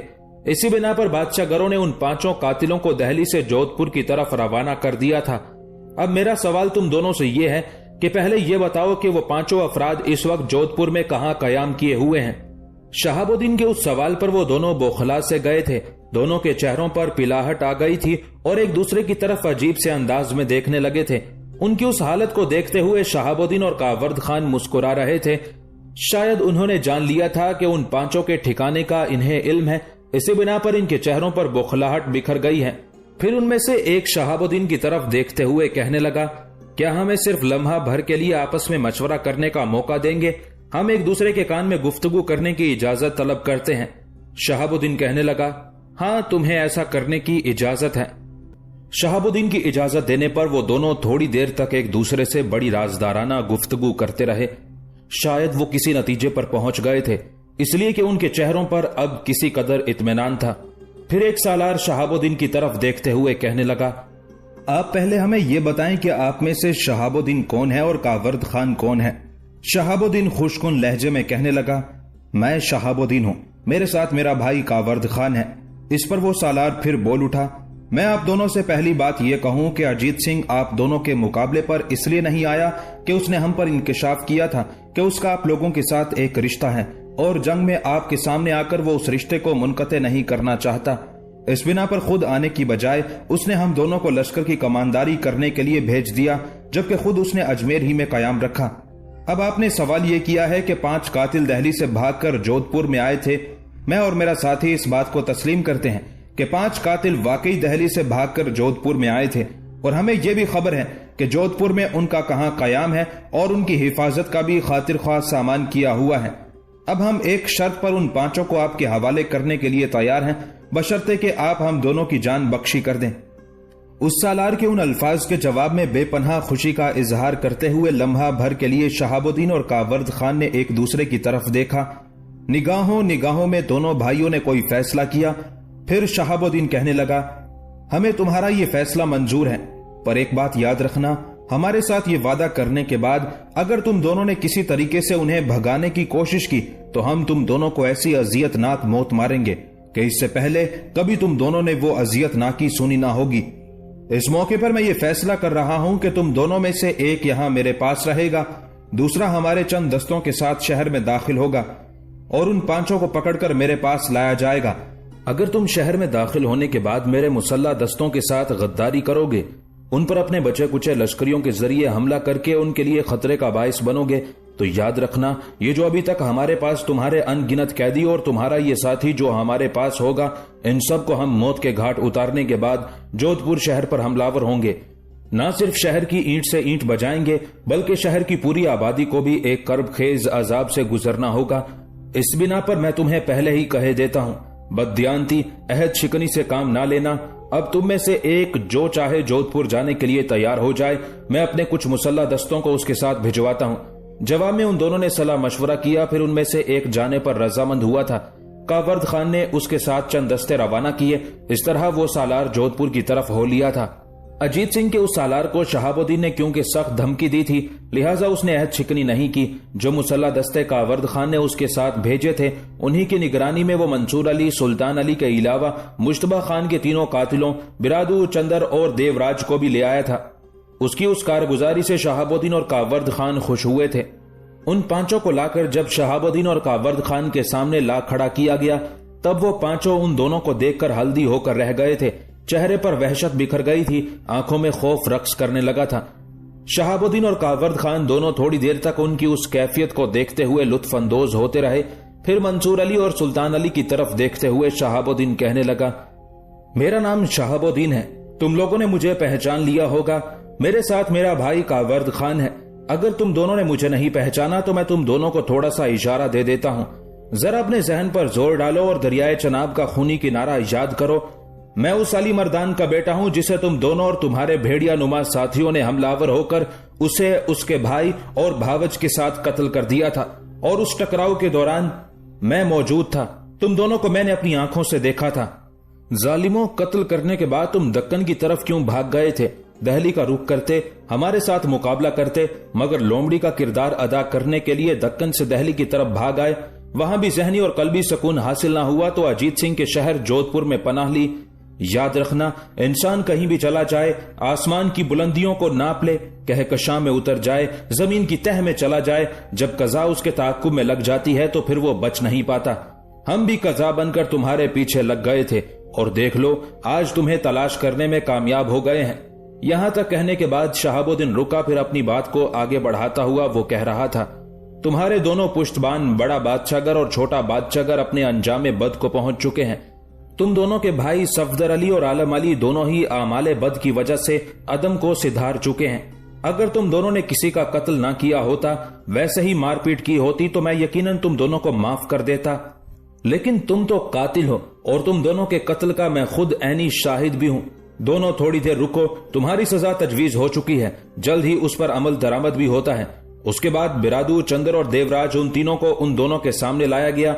इस बार खा जाने वाले अंदाज में उन तीनों की तरफ देखते हुए कावर्द खान बोल उठा था, तुम तीनों मुश्तबा खान के कातिल हो और मैं मुश्तबा खान का छोटा भाई कावर्द खान हूं। तुमने बड़ी राजदारी से और खुफिया अंदाज में मेरे भाई को हवेली से बाहर बुलाया और फिर उसका खात्मा कर दिया और भाग खड़े हुए। और देखो आज मौत तुम तीनों के सरों पर सवार होने के लिए तैयार खड़ी है। उस मौके पर शहाबुद्दीन ने थोड़ी देर के लिए कावर्द खान के कान में खुसर फुसर की, जिसे सुनकर वो उठ खड़ा हुआ। कुछ दूसरे सालारों को उसने अपने पास बुलाया। 2 घोड़ों को तैयार किया गया। उन दोनों घोड़ों के ऊपर सवार बैठ गए। घोड़ों की जीनों के साथ रस्से बांध दिए गए थे। एक घोड़े के साथ 2 रस्से थे, दूसरे के साथ 3। जिस घोड़े की जीन के साथ 2 रस्से बंधे हुए थे, उन रस्सों के साथ मंसूर अली और सुल्तान अली को बांध दिया गया। बाकी घोड़ों के 3 रस्सों में बिरादू, चंद्र और देवराज को जकड़ दिया गया। जब ऐसा हो चुका तब शहाबुद्दीन ने घोड़सवारों को मखसूस इशारा किया। ये इशारा मिलना था कि उन घोड़सवारों ने अपने घोड़ों को महमीज लगाते हुए उन्हें खुले मैदानों के अंदर सरपट दौड़ाना शुरू कर दिया था। घोड़े दौड़ रहे थे, सवार उन्हें महमीज पर महमीज लगाते हुए एक तरह से गोल चक्कर में दौड़ाते जा रहे थे और उन पांचों की चीखें माहौल के अंदर करबखेजी पैदा करती जा रही थी। जब उन पांचों की चीखों पुकार बंद हो गई तब घोड़ों को रोक दिया गया। उनका जायजा लिया गया तो वो मर चुके थे। पांचों की लाशों को रस्सों से अलहदा करके चील कव्वों की खुराक बनने के लिए पड़ाव से जरा दूर फेंक दिया गया था। शहाबुद्दीन और कावर्द खान ने अपने लश्कर के साथ 2 दिन तक उस जगह कायम किए रखा जहां उनकी अजीत सिंह के लश्कर के साथ जंग हुई थी। इस दौरान इंकलाब बर्पा होना शुरू हो गया था। वो इस तरह के अजीत सिंह जिसने अजमेर में कयाम किया हुआ था, उसे खबर मिल गई थी कि दक्कन से खुद निजामुल मुल्क भी एक बहुत बड़ा लश्कर लेकर जोधपुर और अजमेर का रुख कर रहा है, इसलिए कि उसे अजीत सिंह की सरकशी और बगावत की खबर हो चुकी है। यह खबर सुनकर अजीत सिंह के पांव तले से जमीन सरक कर रह गई थी। बड़ी सूरत के साथ उसने उन मस्जिदों को दोबारा तामीर कराना शुरू कर दिया था जो उसने गिराई थी। उसी वक्त उसने हुक्म जारी कर दिया कि मुसलमान अपनी मस्जिदों में हस्बे साबिक आजादी के साथ नमाज अदा कर सकते हैं और साथ ही जब और जिस वक्त चाहे गाय को भी जिबा कर सकते हैं। इस दौरान अजीत सिंह को यह बुरी खबर मिली कि उसने अपने जिन 2 सालारों को शहाबुद्दीन और कावर्द खान का मुकाबला करने के लिए भेजा था, उन दोनों को शिकस्त हुई है। उसके लश्कर की अक्सरियत को मौत के घाट उतार दिया गया है। बड़े बादशाहगर ने जिन 5 कातिलों को उसके पास पनाह लेने के लिए भेजा था, उनका खात्मा कर दिया गया है। जब निजामुल मुल्क अपने लश्कर के साथ दहली पहुंच गया तो दहली शहर का समा भी कुछ और हो गया था। शहर को बड़ी खूबसूरती के साथ सजाया गया था। खुद मुगल शहनशाह मोहम्मद शाह, उसका वजीर इनायतुल्लाह खान काश्मीरी, दूसरे इमायतीन सल्तनत के अलावा मोहम्मद अमीन खान के सारे कुंबे ने एक तरह से पुरजोश अंदाज में निजामुल मुल्क का इस्तकबाल किया था। निजामुल मुल्क के दहली में आते ही शहर के अंदर एक तरह का सुकून और अमन कायम हो गया था और मोहम्मद शाह ने निजामुल मुल्क को अपनी ममलुकत का वजीर मुकर्रर कर दिया था। उधर ईरान में भी नादिर कुली की वजह से बड़ी तेजी के साथ तब्दीली और इंकलाब बर्पा होना शुरू हो गया था। दरअसल जब मुल्क के हालात अबतर हों तो किसी न किसी शख्स के लिए तरक्की के रास्ते आसान हो ही जाते हैं। ऐसा ही एक बहाना नादिर कुली का भी बन गया। उन दिनों उज़्बक ईरान के मुख्तलिफ इलाकों पर हमलावर हो रहे थे, लिहाजा महमूद सिस्तानी ने जो मुल्हका इलाकों का हाकिम था, नादिर कुली खान को उज़्बकों की उस मुहिम को सर करने के लिए भेजा। नादिर कुली लश्कर लेकर रवाना हुआ। उसने बड़ी शुजाअत का सबूत देते हुए उज़्बकों को वाकई अपनी सरजमीनों से निकाल बाहर किया। महमूद सिस्तानी उसकी उस कामयाबी पर खुश तो बहुत हुआ था, लेकिन जब उस कारगुजारी के सिले में नादिर कुली उसके दरबार में हाजिर हुआ और अपनी उस ख्वाहिश का इजहार किया कि महमूद सिस्तानी उसे उस कारगुजारी के सिले में खुरासान का नाइब सल्तनत बना दे, तब महमूद उसकी उस ख्वाहिश पर सख्त बरहम और गजबनाक हुआ और उसे जदोकोब करते हुए उसके अपने इलाकों से भी निकाल बाहर किया। इक्तदार छिनने के बाद नादिर कुली अब इधर उधर मारा मारा फिरने और आवारा गर्दी करने लगा। बरगश्ताए नसीब ने आखिर उसे राहजन बना दिया। आने जाने वालों को लूटना और कारवानों पर डाके डालना उसका मशगला बन गया और राहजनी की बदौलत जब कुछ दौलत उसके पास जमा हो गई तो उसने अपने साथियों में इजाफा करना शुरू कर दिया। रकम खर्च करते हुए अपनी ताकत में इजाफा करने लगा, यहां तक कि बढ़ते बढ़ते उसके साथियों की तादाद हजारों तक जा पहुंची। नादिर ने जब देखा कि अब उसकी ताकत तो अच्छी हो गई है, लिहाजा उसने खुरासान के मुख्तलिफ इलाकों से जबरदस्ती महसूल वसूल करना शुरू कर दिया था। ऐसा करने से न सिर्फ उसकी दौलत में खूब इजाफा हुआ, बल्कि उसके साथियों की तादाद भी बढ़ती चली गई थी। उन हालात में उसने फैसला किया कि किसी मजबूत और मुस्तहकम किले को फतह करके उसे अपना मस्कन बनाया जाए और वहीं से निकलकर मजीद इलाकों पर कब्जा किया जाए। उस मकसद को हासिल करने के लिए उसकी निगाह एक ऐसे किले पर पड़ी जिसका नाम कलात था। बहरहाल नादिर कुली कलात नाम के उस किले पर हमलावर हुआ, बड़ी आसानी से उसे फतह कर लिया और यह किला नादिर कुली के नाम से कलात नादिरी कहलाने लगा। वो किला फतह करने के बाद नादिर कुली ने अब उस किले के अंदर दौलत जमा करने के साथ साथ अपनी ताकत में भी इजाफा करना शुरू कर दिया था और अब वो महज डाकू सरदार ही ना रहा था, बल्कि उसकी हैसियत एक हुक्मरान की सी हो गई थी और खुरासान के अतराफ में उसकी हुकूमत का चर्चा भी होने लगा था। कलात को फतह करते ही उसने जब देखा कि उसकी ताकत अब खूब बढ़ गई है, चुनाचे उसने निशापुर शहर पर हमलावर होने का फैसला कर लिया। निशापुर शहर उन दिनों महमूद सिस्तानी की मिल्कियत में था। नादिर कुली बड़ी बर्क रफ्तारी से अपने लश्कर के साथ निशापुर की तरफ बढ़ा। महमूद सिस्तानी ने निशापुर शहर की हिफाजत के लिए वहां जो लश्कर मुतय्यन किया हुआ था, नादिर कुली उस पर हमलावर हुआ। सबको उसने मौत के घाट उतार दिया और फातेह की हैसियत से निशापुर में दाखिल हो गया। निशापुर फतह करने के बाद नादिर कुली ने बड़ी दानिशमंदी से काम लेते हुए एक सियासी कदम उठाया।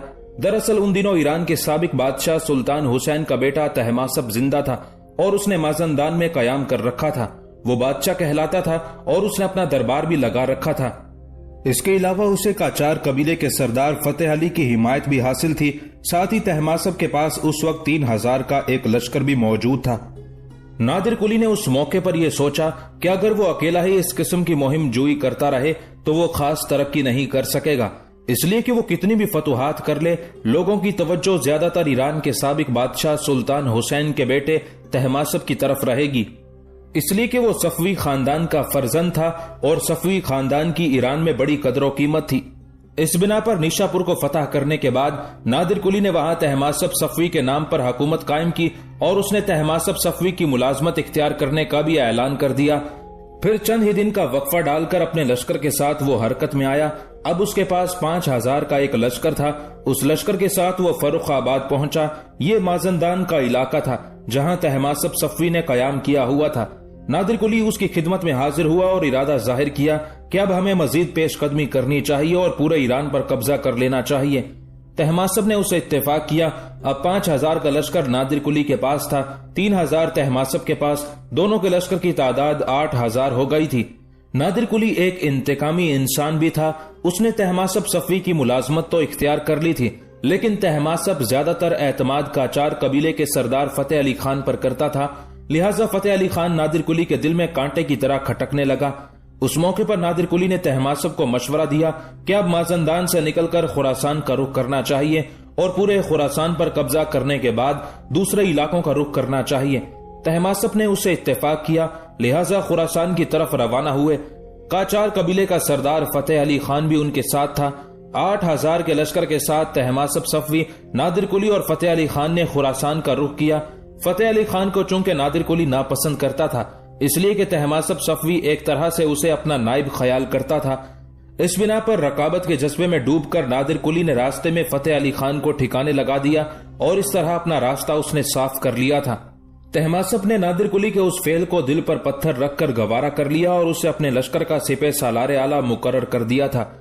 ये कामयाबी हासिल करने के बाद नादिर कुली ने अब तहमासप के साथ मशहद का रुख किया। 8000 के लश्कर के साथ नादिर कुली मशहद पर हमलावर हुआ। मशहद भी महमूद सिस्तानी का था और महमूद सिस्तानी ने उन दिनों मशहद ही में कयाम किया हुआ था। महमूद सिस्तानी ने नादिर कुली का मुकाबला किया, लेकिन महमूद सिस्तानी की बदकिस्मती के नादिर कुली के मुकाबले में उसे शिकस्त उठाना पड़ी। नादिर कुली फातेह रहा। महमूद सिस्तानी गिरफ्तार हुआ और नादिर कुली ने उसे मौत के घाट उतार दिया। आखिर मशहद पर भी नादिर कुली ने कब्जा कर लिया। इस तरह नादिर कुली को बतदरीज इख्तियारो इक्तदार हासिल होता गया, यहां तक कि उन दिनों जो इलाके महमूद सिस्तानी के मातहत थे उन पर नादिर कुली ने कब्जा कर लिया। उन इलाकों पर तहमासप सफ़ी ने अपने भरोसे के एक शख्स को हाकिम मुकर्रर किया और अपनी भांजी उसके बेटे रजा कुली के अक्द में दे दी थी। नादिर कुली ने चंद रोज तक दामगान में कयाम किया। उसके बाद उसने इस्फहान का रुख करने का फैसला किया। दूसरी तरफ इस्फहान पर अपने चचाजाद भाई महमूद का खात्मा करके अशरफ हुक्मरानी कर रहा था। उसे जब नादिर कुली की फतुहात और कामयाबी की खबर हुई तो वो एक लश्कर लेकर इस्फहान से निकला ताकि नादिर कुली का खात्मा किया जाए। दामगान के करीब दोनों लश्करों का आमना सामना हुआ। दोनों निहायत ही बेजिगरी से लड़े। खून रेज जंग हुई जिसमें अशरफ को बुरी तरह शिकस्त हुई और वो शिकस्त उठाकर इस्फहान की तरफ भाग गया।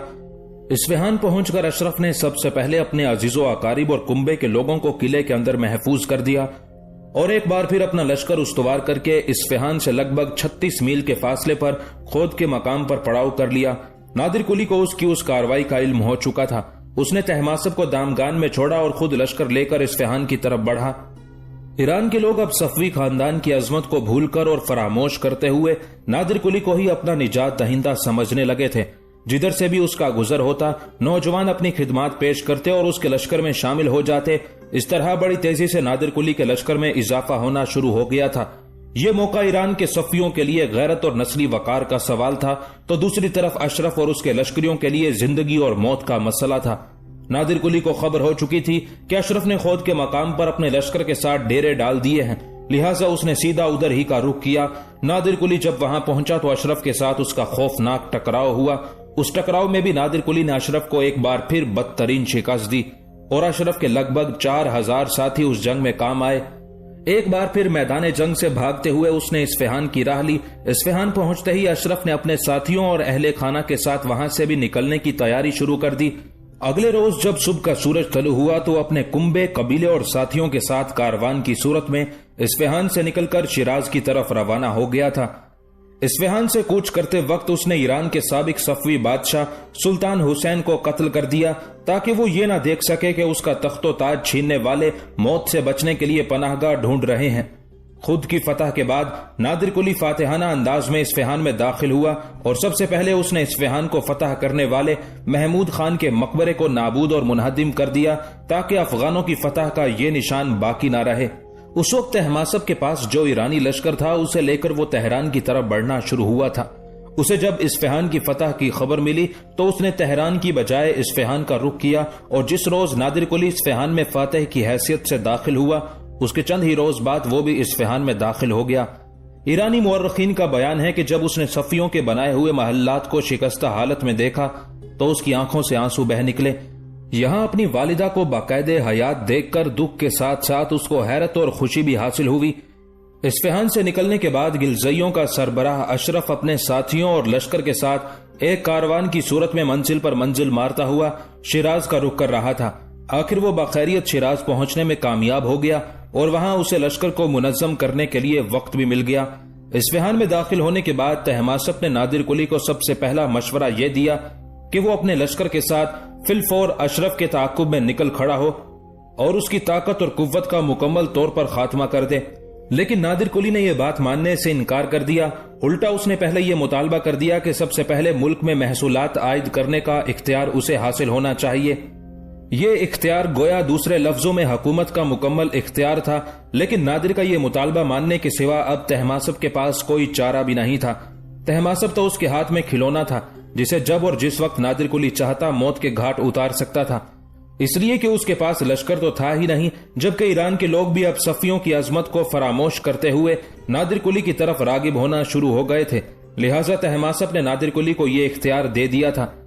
ये इख्तियार हासिल करने के बाद नादिर कुली ने शिराज की मुहिम के लिए कूच का नकारा बजवाया। फतह के नशे में उसका लश्कर शिराज के कुर्बो जवार में जा पहुंचा। अशरफ ने शिराज से 20 मील दूर इस्तखर के मशहूर मकाम के करीब अपने छोटे से लश्कर के साथ पड़ाव कर रखा था। नादिर कुली के पास अब खासा बड़ा लश्कर था, लिहाजा वो अशरफ पर हमलावर हुआ। यहां भी उसने अशरफ को बदतरीन शिकस्त दी और अशरफ अपने अजीजों के साथ जान बचाकर भाग निकलने में कामयाब हुआ। लेकिन उसके साथियों का खूब कत्लेआम हुआ। बहुत से जंग के दौरान मारे गए, बहुत से इधर उधर से होते हुए कंधार की तरफ राह फरार इख्तियार कर गए। अशरफ की बदकिस्मती के शिराज के नवाह से उसने जब कंधार का रुख किया तो अपनी रवानगी से पहले उसने अपना खजाना कंधार की तरफ रवाना कर दिया था। लेकिन रास्ते में कुछ मुसल्ला जवान हमलावर हुए और उसका खजाना लूट लिया। और जिस वक्त सहराए लूत से अशरफ गुजर रहा था, कुछ लोग उस पर हमलावर हुए और उसे भी मौत के घाट उतार दिया और उसका सर काटकर उन लोगों ने तहमासप के पास इस्फहान रवाना कर दिया। इस तरह ईरान पर गिलजई हुकूमत का खात्मा हुआ। गिलजई हुकूमत का खात्मा करने के बाद नादिर शाह ने ईरान से गिलजई और अफगानों के कबाइल को निकाल बाहर किया था और ईरानी उस काम को नादिर कुली का अजीम कारनामा करार देते थे। अब नादिर कुली ने ईरान के लिए जो कारहाय नुमाया सर अंजाम दिया था, उसका सिला देना तहमासप के लिए आसान न था, क्योंकि वो नादिर कुली के कारनामों से मुतासिर था। लिहाजा उसने खुरासान, सिस्तान, करमान और माजनदान के इलाकों की हुकूमत नादिर कुली को दे दी और साथ ही उसे सुल्तान के खिताब से भी नवाजा। और यही तहमासप की गलती थी। ऐसा करके एक तरह से उसने खुद अपने पांव पर कुल्हाड़ी मारी थी, अपनी हुकूमत का खात्मा किया था और नादिर कुली की हुकूमत को एक तरह से उसने मुस्तहकम करके रख दिया था। नादिर कुली को अगरचे सुल्तान का खिताब दिया गया था, ये एक एजाज था, असल हुक्मरान तहमासप ही था, लेकिन नादिर कुली ने उससे भरपूर फायदा उठाया। उसने अपने नाम के सिक्के भी चलाए और अपनी सिपाह को तनख्वाहें भी वो खुद देता था और ये काम सिर्फ एक खुद मुख्तार हुक्मरान ही कर सकता था। गिलजइयों की हुकूमत का खात्मा करने के बाद नादिर कुली ने अब तुर्कों की तरफ तवज्जो की, जो ईरान के अक्सर इलाकों के दर पे थे और उनकी आजादी के लिए खतरा बने हुए थे। तुर्कों ने जिन ईरानी इलाकों पर कब्जा किया हुआ था, वहां उन्होंने छोटे छोटे हिफाजती लश्कर मुकर्रर किए हुए थे, जो इंतजामी अमूर निपटाने के साथ साथ वहां का नज़्म नस्क भी अपने हाथ में रखते थे। नादिर कुली पहले हमदान की तरफ रवाना हुआ। वहां तुर्कों का एक छोटा सा लश्कर था, उस पर वो हमलावर हुआ और उसे हमदान से मार भगाया। तुर्कों के खिलाफ उस कामयाबी पर नादिर कुली के हौसले मजीद बढ़ गए। लिहाजा उसने आजरबाईजान की तरफ रजू किया। वहां भी तुर्कों का एक छोटा सा लश्कर था, उस पर भी हमलावर होकर आजरबाईजान को भी उसने तुर्कों से खाली करा लिया। उसके बाद नादिर कुली का इरादा था कि वो एक और शहर अबरवान पर हमलावर होने की कोशिश करेगा कि इतने में उसे खबर मिली कि खुरासान में हालात उसके खिलाफ हो गए हैं। वहां कुछ लोगों ने जगह जगह सरकशी इख्तियार करते हुए लूट मार का बाजार गर्म कर दिया था।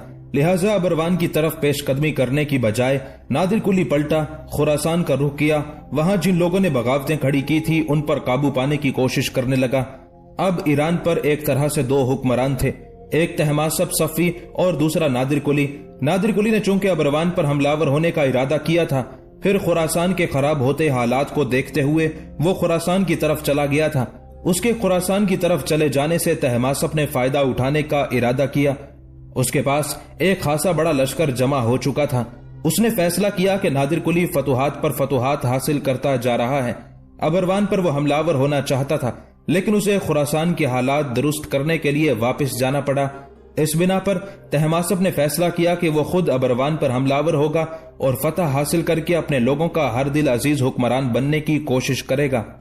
उस मकसद को हासिल करने के लिए तहमासप ने एक बहुत बड़ा लश्कर तैयार किया और अबरवान की तरफ रवाना हुआ। अबरवान में भी तुर्कों का एक छोटा सा लश्कर था। तहमासप जब उस लश्कर से टकराया तो तुर्कों के उस छोटे से लश्कर ने तहमासप को बदतरीन शिकस्त दी और तहमासप शिकस्त उठाकर भागा। मुअर्रिखीन लिखते हैं कि उस एक ही शिकस्त से तहमासप ने वो सब कुछ खो दिया जो नादिर कुली ने हासिल किया था। इसके अलावा तहमासप ने जो दूसरा गलत कदम उठाया वो ये कि उसने तुर्कों से उस शिकस्त के बाद एक मुआहिदा कर लिया, जिसकी रूह से दरियाए अरस, ईरान और तुर्की की मुश्तरका हद मुकर्रर किया गया और गंजा, तकलीस, अबरवान, शबाखा, दागिस्तान, अर्जलान, करमान, हमदान और लोरिस्तान के इलाकों पर तहमासप ने तुर्कों का कब्जा तस्लीम कर लिया। नादिर कुली को जब तुर्कों के साथ तहमासप के उस मुआहिदे की खबर मिली तो वो सख्त बराफरोख्ता हुआ और उस मुआहिदे के खिलाफ बजोर एहतजाज किया। उसने ईरान के मुख्तलिफ सूबों के हुक्मरानों के नाम मुरासले भेजकर उस मुआहिदे पर इजहार नाराजगी किया। फिर तुर्की के सुल्तान के पास अपना एक सफीर कुस्तुनतुनिया रवाना किया और ये पैगाम भेजा, इस मुआहिदे को बातिल करार दिया जाए और वो इलाके छोड़ दिए जाएं जो इस मुआहिदे की रूह से तहमासप ने तुर्कों के हाथ में दे दिए हैं, वरना हुकूमत ईरान उनसे जंग करेगी। तुर्कों को ये पैगाम भेजने के बाद नादिर कुली ने तहमासप के खिलाफ राय आमा को मुश्तइल करके अपने लश्कर के साथ इस्फहान का रुख किया। इस्फहान पहुंचकर उसने तहमासप को गिरफ्तार कर लिया और उसे खुरासान भिजवा दिया। लेकिन उसे अभी तक शक और शुबा था कि वो ईरानी अवाम में अभी इतना मकबूल और हर दिल अजीज नहीं कि लोग उसे बादशाह की हैसियत से कबूल कर लें। लिहाजा अपनी बादशाहत का ऐलान करने की बजाय उसने तहमासप के बेटे अब्बास सोइम की बादशाहत का ऐलान कर दिया और खुद उसका निगरान आला बन बैठा। तहमासप का कजिया निमटाकर उसने सरजमीन ईरान को तुर्कों से पाक करने का तहिया कर लिया। चुनाचे उसने एक बहुत बड़ा लश्कर तैयार किया और उस लश्कर के साथ उसने बगदाद का रुख किया। बगदाद में उस वक्त तुर्कों का एक लश्कर था जिसकी कमांदारी उनका एक सालार अहमद पाशा कर रहा था। ये लश्कर भी दूसरे लश्करों की तरह छोटा सा था और सिर्फ शहर की हिफाजत पर मामूर था। नादिर कुली ने आगे बढ़कर बगदाद का मुहासरा कर लिया। नादिर कुली का ख्याल था कि वो तुर्कों के छोटे से लश्कर को बदतरीन शिकस्त देने के बाद बहुत जल्द बगदाद पर कब्जा कर लेगा और फिर तुर्कों की हुकूमत को वो अपने सामने घुटने टेकने पर मजबूर कर देगा। लेकिन ऐसा नहीं हुआ।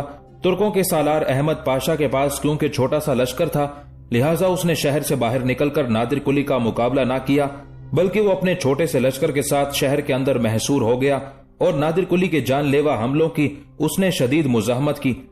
तुर्कों के सालार अहमद पाशा ने छोटे से उस लश्कर के साथ इस कदर जमा मर्दी का मुजाहरा किया कि उसने नादिर कुली को बगदाद के करीब तक ना आने दिया। यहां तक कि बगदाद के करीब ही तुर्कों का एक और सालार भी एक लश्कर के साथ मुकीम था और उस सालार का नाम तोपाल उस्मान था। तोपाल उस्मान को जब खबर हुई कि नादिर कुली ने आगे बढ़कर बगदाद का मुहासरा कर लिया है, तो बगदाद में अपने सालार अहमद पाशा की मदद के लिए वो बड़ी तेजी से बगदाद की तरफ बढ़ा। अब सूरत हाल ये थी कि जो लश्कर तोपाल उस्मान और अहमद पाशा दोनों के पास था, उनके मजमुई लश्कर से नादिर शाह का लश्कर कहीं ज्यादा था। नादिर शाह को जब खबर मिली कि एक छोटा सा लश्कर तुर्कों का शहर के अंदर महसूर हो गया है और शिद्दत से मुजाहमत कर रहा है और अब उनका एक और सालार तोपाल उस्मान उस लश्कर की मदद के लिए आ रहा है, तो उसने फिलफौर अपने लश्कर को 2 हिस्सों में तकसीम कर दिया था। ऐसा उसने इसलिए किया था कि उसके पास बहुत बड़ा लश्कर था और वो ऐसा करके भी जंग को जारी रख सकता था। एक हिस्से के साथ उसने बगदाद का मुहासरा जारी रखा, दूसरा हिस्सा खुद लेकर वो तुर्कों के दूसरे सालार तोपाल उस्मान का मुकाबला करने के लिए आगे बढ़ा। करकोक के मैदानों में तुर्कों के सालार उस्मान और नादिर कुली का सामना हुआ। तुर्कों के लश्कर को देखते हुए नादिर कुली का ख्याल था कि तुर्कों का वो लश्कर चंद लम्हे भी उसके सामने न ठहर सकेगा, इसलिए कि वो तादाद में कम था। लेकिन नादिर कुली जब उस लश्कर से टकराया तो तुर्कों के उस लश्कर ने नादिर कुली के सारे दमखम तोड़कर रख दिए थे। दोनों लश्करों के दरमियान खून रेज जंग हुई, जिसमें खिलाफे उम्मीद नादिर कुली को बदतरीन शिकस्त हुई। उस टकराव के नतीजे में तुर्कों ने नादिर कुली के अनगिनत लश्करियों को मौत के घाट उतार दिया। नादिर कुली जब करकोक के मैदानों से शिकस्त उठाकर भागा तो तुर्कों ने उसका ताकुब शुरू कर दिया। बगदाद के पास से गुजरते हुए नादिर कुली का दूसरा लश्कर भी उसके साथ हो लिया। इस तरह मजीद ताकुब करते हुए तुर्कों ने ईरानियों का खूब कत्लेआम किया और नादिर कुली के लश्कर को खासा नुकसान उठाना पड़ा। उस बदतरीन शिकस्त के बाद नादिर कुली मायूस होकर किरकोक से हमदान चला गया और वहां उसने कयाम कर लिया था। कोई और होता तो शायद उस शिकस्त के बाद दिल बर्दाश्त हो जाता और इंतकाम लेने का इरादा न करता, लेकिन उस शिकस्त ने शिकस्त का इंतकाम लेने के लिए उसे और भी मुश्तइल कर दिया। उसने अपने सालारों और लश्करियों की मजम्मत ना की, बल्कि उनकी हौसला अफजाई की कि आजमाइश के मैदान में कभी कभी जवा मर्दों को शिकस्त का मुंह भी देखना पड़ता है। बहरहाल नादिर कुली ने मैदान जंग में मरने वालों के लवाहिकीन को माली इमदाद दी, जिनको नुकसान उठाना पड़ा उनके नुकसान की तलाफी की। जख्मियों की दिलदारी के साथ साथ जिस तरह भी हुआ उसने अपने आवाम से शिकस्त का एहसास दूर किया। उसकी शख्सियत इतनी अजीम और उसकी शुजात और हमदर्दी का शोहरा इतना आम था कि ईरान के हर सूबे से नौजवान उसके लश्कर में शामिल होने लगे। इस तरह सिर्फ 3 माह के मुख्तसर से अरसे में उसने पहले से भी बड़ा लश्कर तैयार करने में कामयाबी हासिल कर ली थी। यह लश्कर लेकर नादिर कुली फिर तुर्क सालार तोपाल उस्मान का मुकाबला करने के लिए किरकोक के मैदानों की तरफ गया। एक बार फिर तोपाल उस्मान और नादिर कुली के दरमियान खौफनाक जंग हुई। अब जंग का कोई फैसला ना हुआ था और यह भी महसूस नहीं किया जा सकता था कि फतह किसका मुकद्दर बनेगी, शिकस्त किसकी झोली में आएगी। कि अचानक तुर्क सालार तोपाल उस्मान मैदान जंग में मर गया और अपने सालार के मारे जाने पर तुर्क पसपा हो गए। बुनियादी तौर पर नादिर कुली बगदाद पर कब्जा करना चाहता था, लेकिन किरकुक की दूसरी जंग में उसने महसूस कर लिया था कि अगर तुर्क सालार तोपाल उस्मान मैदान जंग में काम न आ जाता तो किरकुक के मैदान में उसे दूसरी बार भी शिकस्त का सामना करना पड़ता। इसके अलावा बगदाद में तुर्कों का एक और सालार अहमद पाशा बैठा हुआ था। इस बिना पर किरकुक के मैदानों में अपनी शिकस्त का इंतकाम लेने के बाद नादिर कुली वापस हो लिया। उसके वापस होने की एक वजह थी और वो ये कि ईरान में एक शख्स मिर्जा मोहम्मद तकी खान ने उसके खिलाफ बगावत खड़ी कर दी थी। नादिर कुली बड़ी बर्क रफ्तारी से मुड़ा, मिर्जा मोहम्मद तकी खान पर हमलावर हुआ और उसे गिरफ्तार कर लिया और उसे अपने साथ शिराज ले गया, जहां उसने खुदकुशी कर ली। अब नादिर कुली ने खूब ताकत और कुव्वत हासिल कर ली थी। उसने इरादा कर लिया था कि वो हर सूरत में ईरान के वो इलाके हासिल करेगा जिन पर तुर्कों और रूसियों ने कब्जा कर लिया था। अब अपने काम को आगे बढ़ाते हुए उसने गुर्जिस्तान का रुख किया। गुर्जिस्तान में उस वक्त तुर्कों का एक सालार अमीर अब्दुल्ला एक लश्कर के साथ मुकीम था। नादिर कुली ने आगे बढ़कर तकलीस और अबरवान शहरों का मुहासरा कर लिया। आखिर खुले मैदानों में अमीर अब्दुल्ला और नादिर कुली का मुकाबला हुआ। इस बार भी नादिर कुली की खुशकिस्मती की जंग के दौरान तुर्कों का सालार अमीर अब्दुल्ला मारा गया, जिसकी वजह से तुर्कों का लश्कर वापस हो लिया और कामयाबी नादिर कुली की झोली में आई। तुर्कों को पसपा करने के बाद नादिर कुली तकलीस, गंजा और अबरवान के इलाकों पर काबिज हो गया। उसके बाद उसने उस्मानी तुर्कों के सुल्तान से गुफ्तो शुनीद करके तुर्कों के साथ सुलह का मुआहिदा कर लिया। अब नादिर कुली की नजरें रूस की तरफ थी। रूस का हुक्मरान पीटर आजम जब तक जिंदा रहा, नादिर कुली ने खामोशी इख्तियार किए रखी और पीटर आजम ने ईरान के खिलाफ जारहाना तरीका जारी रखा। पीटर आजम जब मर गया तो उसकी जगह मलिका ऐना रूस की हुक्मरान बनी। जब वो तख्त नशीन हुई तो उसके पेशरुओं ने ईरान की मुस्तहकम सूरत हाल देखकर उसे ये मशवरा दिया कि बहरे अखजर के साहिली इलाकों को खाली कर दिया जाए। चुनाचे अपने मुशीरों की बात मानते हुए मलिका ऐना ने बहरे अखजर के इलाके खाली करके ईरान के हवाले कर दिए। इस दौरान नादिर कुली की मजीद खुशकिस्मती सामने आई। वो ये कि उन्हीं दिनों रूस और तुर्की आपस में टकरा गए। दोनों कुव्वतों के टकराने से नादिर कुली ने फायदा हासिल करने का इरादा कर लिया। जिस वक्त रूस और तुर्की दोनों एक दूसरे से बुरी तरह उलझ गए, तब नादिर कुली ने अपना सफीर रूस की तरफ भिजवाया और उनसे मुतालबा किया कि वो बाकू और दरबंद के इलाके ईरान को वापस कर दें। साथ ही ये धमकी भी दी कि अगर रूस ने ये इलाके ईरान को वापस ना किए तो फिर ईरान रूस के खिलाफ तुर्की का साथ देगा। उस वक्त रूस के लिए हालात बड़े नाजुक थे। तुर्की के साथ उसके ताल्लुकात खराब थे। उस धमकी से रूस मरूब हो गया, लिहाजा हुकूमत रूस ने बादले नाखास्ता ये इलाके ईरान को वापस कर दिए। इस तरह नादिर कुली ने सरजमीन ईरान को उस्मानियों, रूसियों और अफगानों से एक तरह से खाली करा लिया था। अब नादिर कुली एक तरह से ईरान का मुख्तार कुल हुक्मरान था। खारजी हरीफों को वो नीचा दिखा चुका था। दाखिली शोरिशें भी खत्म हो चुकी थी। कबाइलियों में भी इतना हौसला ना रहा था कि ईरान में दाखिल होकर लूट मार कर सकें। ईरान के साबिक हुक्मरान सफवी खानदान में अब कोई तख्तो ताज का वारिस ऐसा ना था जिससे नादिर कुली को खतरा लाहक होता। इत्तेफाक से उन्हीं दिनों अब्बास सोइम, जिसे नादिर कुली ने ईरान का बादशाह बनाया था, फोत हो गया। लिहाजा नादिर कुली को अपनी बादशाहत का ऐलान करने में कोई अमर माने नजर न आया। बहरहाल उसने मुगानदार के सहरा में सरकर्दा ईरानी उमारा की मजलिस में मुल्की सियासत पर तकरीर की। आइंदा खतरात से उन्हें आगाह किया। सफवी खानदान का कोई लायक वारिस न होने का भी जिक्र किया। कौमी हुकूमत को मुस्तहकम बनाने की जरूरत का एहसास भी दिलाया। ऐसा वो इसलिए कर रहा था कि वो ईरानी नहीं, तुर्क था। आखिर उन्हें किसी ऐसे शख्स को अपना बादशाह नामजद करने को कहा जो ईरान की अजमत को बहाल कर सके। ईरानी उमारा ने, जैसा कि नादिर कुली को उम्मीद थी, नादिर कुली ही को हुकूमत संभालने की इस्तदा की। उसने पहले तो कुछ पसो पेश किया।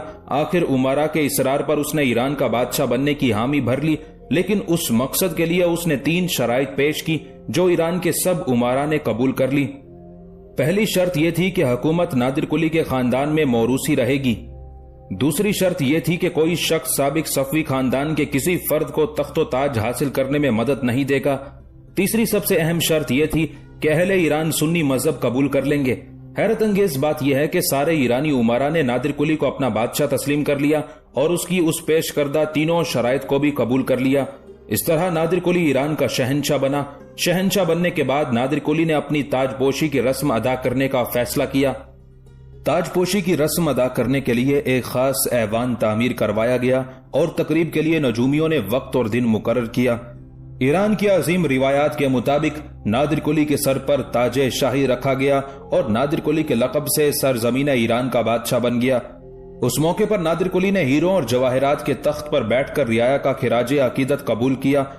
उस तकरीब की यादगार में नादिर कुली ने अपने नाम के नए सिक्के ढाले और इस तरह अफशार कबीले का चरवाहा, जो ईरान को अफगानों, तुर्कों, रूसियों और कबायली हमलावरों से निजात दिलाने का बाइस बना था, नादिर कुली से नादिर कुली अफशार के नाम से ईरान का बादशाह हुआ।